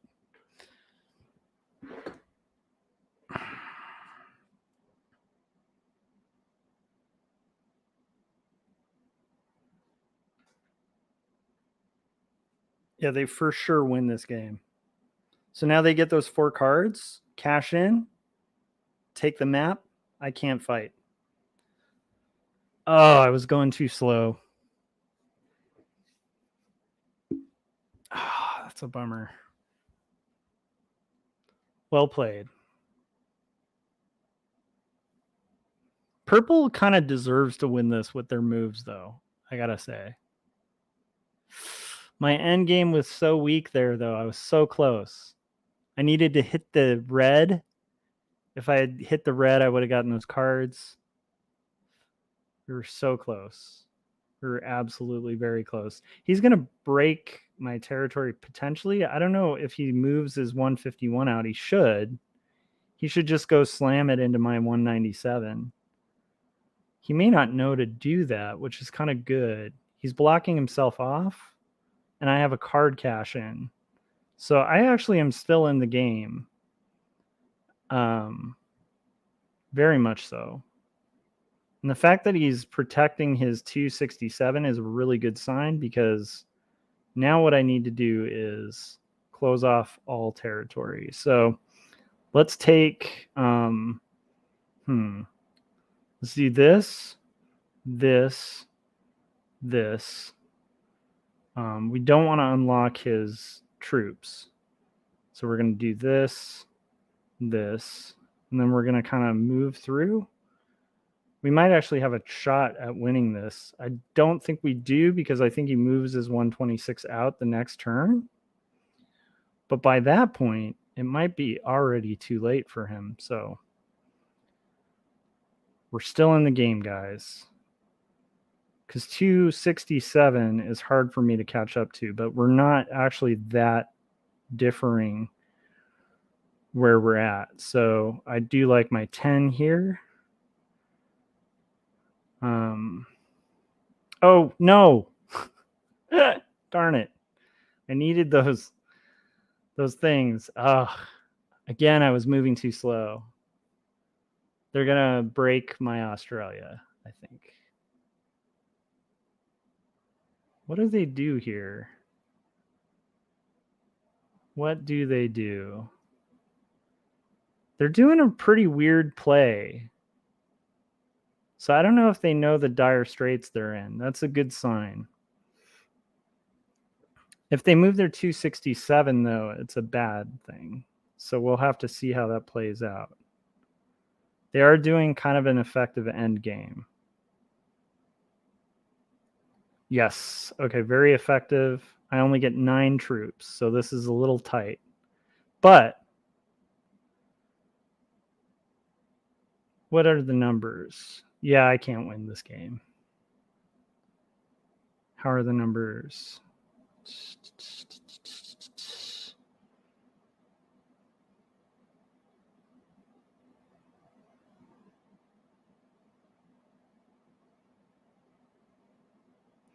Okay, my best bet is going to be to take his bonus and all his extra troops. And then what I need to do is do the slow roll where I do this as long as I can.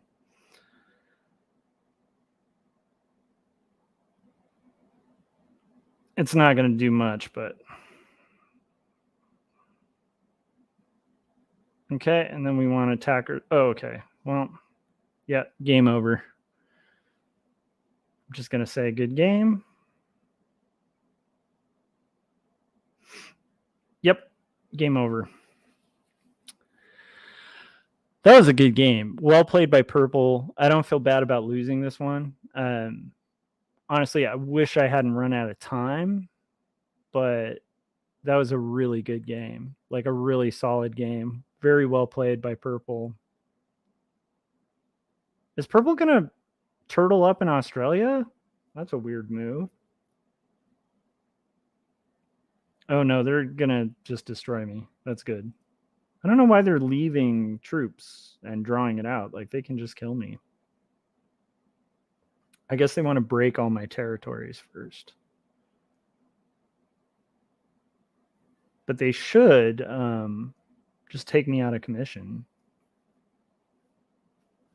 It is 28, though, to 100 and something, so my chances of winning right now are pretty darn slim. What I need to focus on right now is basically like taking as much of Asia as I can.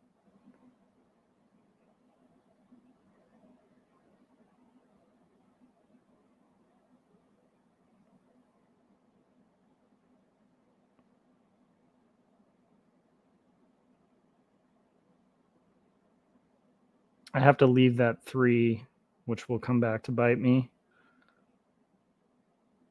Let's move this here.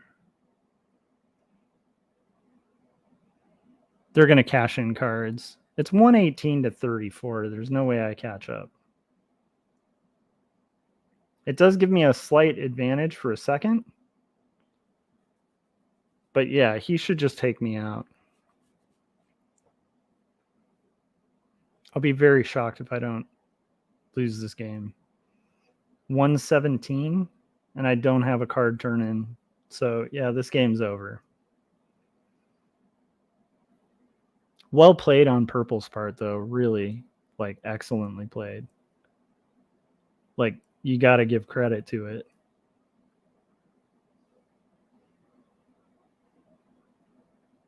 They're doing a weird slow play at the end. I'm kind of surprised. Like, they should move their 86 out. Hopefully they do. Yeah, so there we go. So what we want to do is take all the territory between. So we'll kind of move this. I want to take advantage of the 88 being kind of blocked, like card blocked.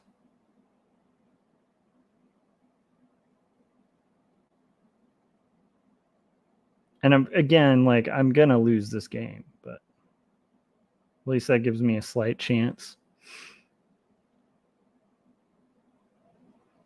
So 4 games in a row I lost. That's crazy. I do have a good card turn in. But again, I don't make up this difference, I don't think.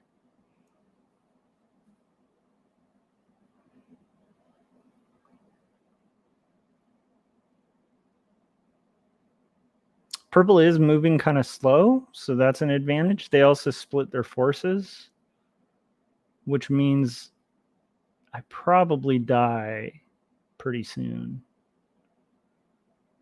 But that's actually a good sign for me, them splitting and running out of time. It's very good. 13 to 112, though. This is an impossible game to win.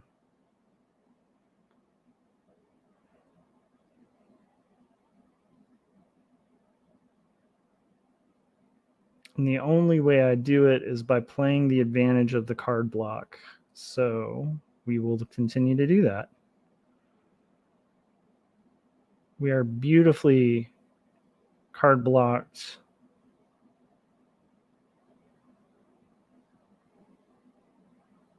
But he's got almost all of Asia, so he's going to get like crazy bonus for holding that many territories. Like, there's just no way I last this next turn. I shouldn't have lasted this long anyway. I feel like that was so masterfully played, though. I'd be surprised if this is a low-level player, but the way this endgame is playing out, I'm kind of wondering now. Because it's taking them a really long time to do. And it's kind of weird that he's not like closing out Australia or taking Asia. He should do that. Yeah. Yeah, I think he like wants to draw this out because it was such a long game. So, okay. I want to draw this out. That's okay. We can have fun with that.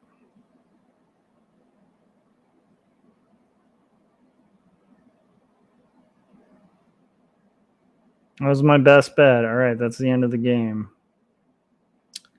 Let's see, what kind of emoticon things can we do? Put this... let's see, what else? I'm going to go ahead and give a thumbs up. You can actually end this game, Purple. You can end this game so I can go to sleep. That might be a good call. Oh, you're not going to end this game. You have the tools to win. Do it. Oh, it's like the longest ending ever. And I'll keep fighting till the end, but you got to just kill me, dude.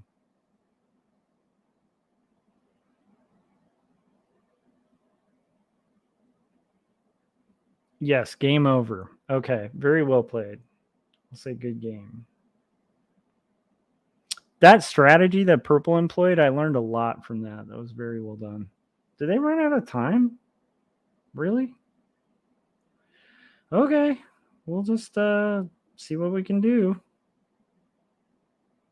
I mean, there is no winning this game at this point, but we might as well make it a little more entertaining. Yeah, they've got so much territory at this point. There is no defeating them.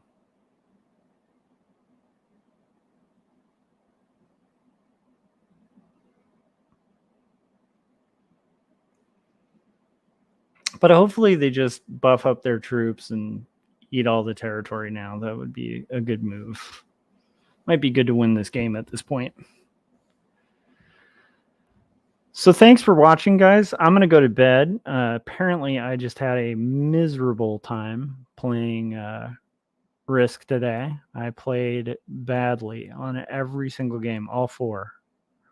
So maybe I've lost my magic, but I'm going to go to bed. I will see you guys on the next live stream. Let's see where everybody ranked real quick, and then I'll call it. General Overkill. Well done. General Overkill was an expert, so I am going to lose more status there. But yeah, that was an interesting game. Very fascinating. All right, guys, I guess I'll try to regain my master status tomorrow. And I will see you guys on the next live stream. And thanks for hanging out. I hope you guys have a good night or morning. Bye.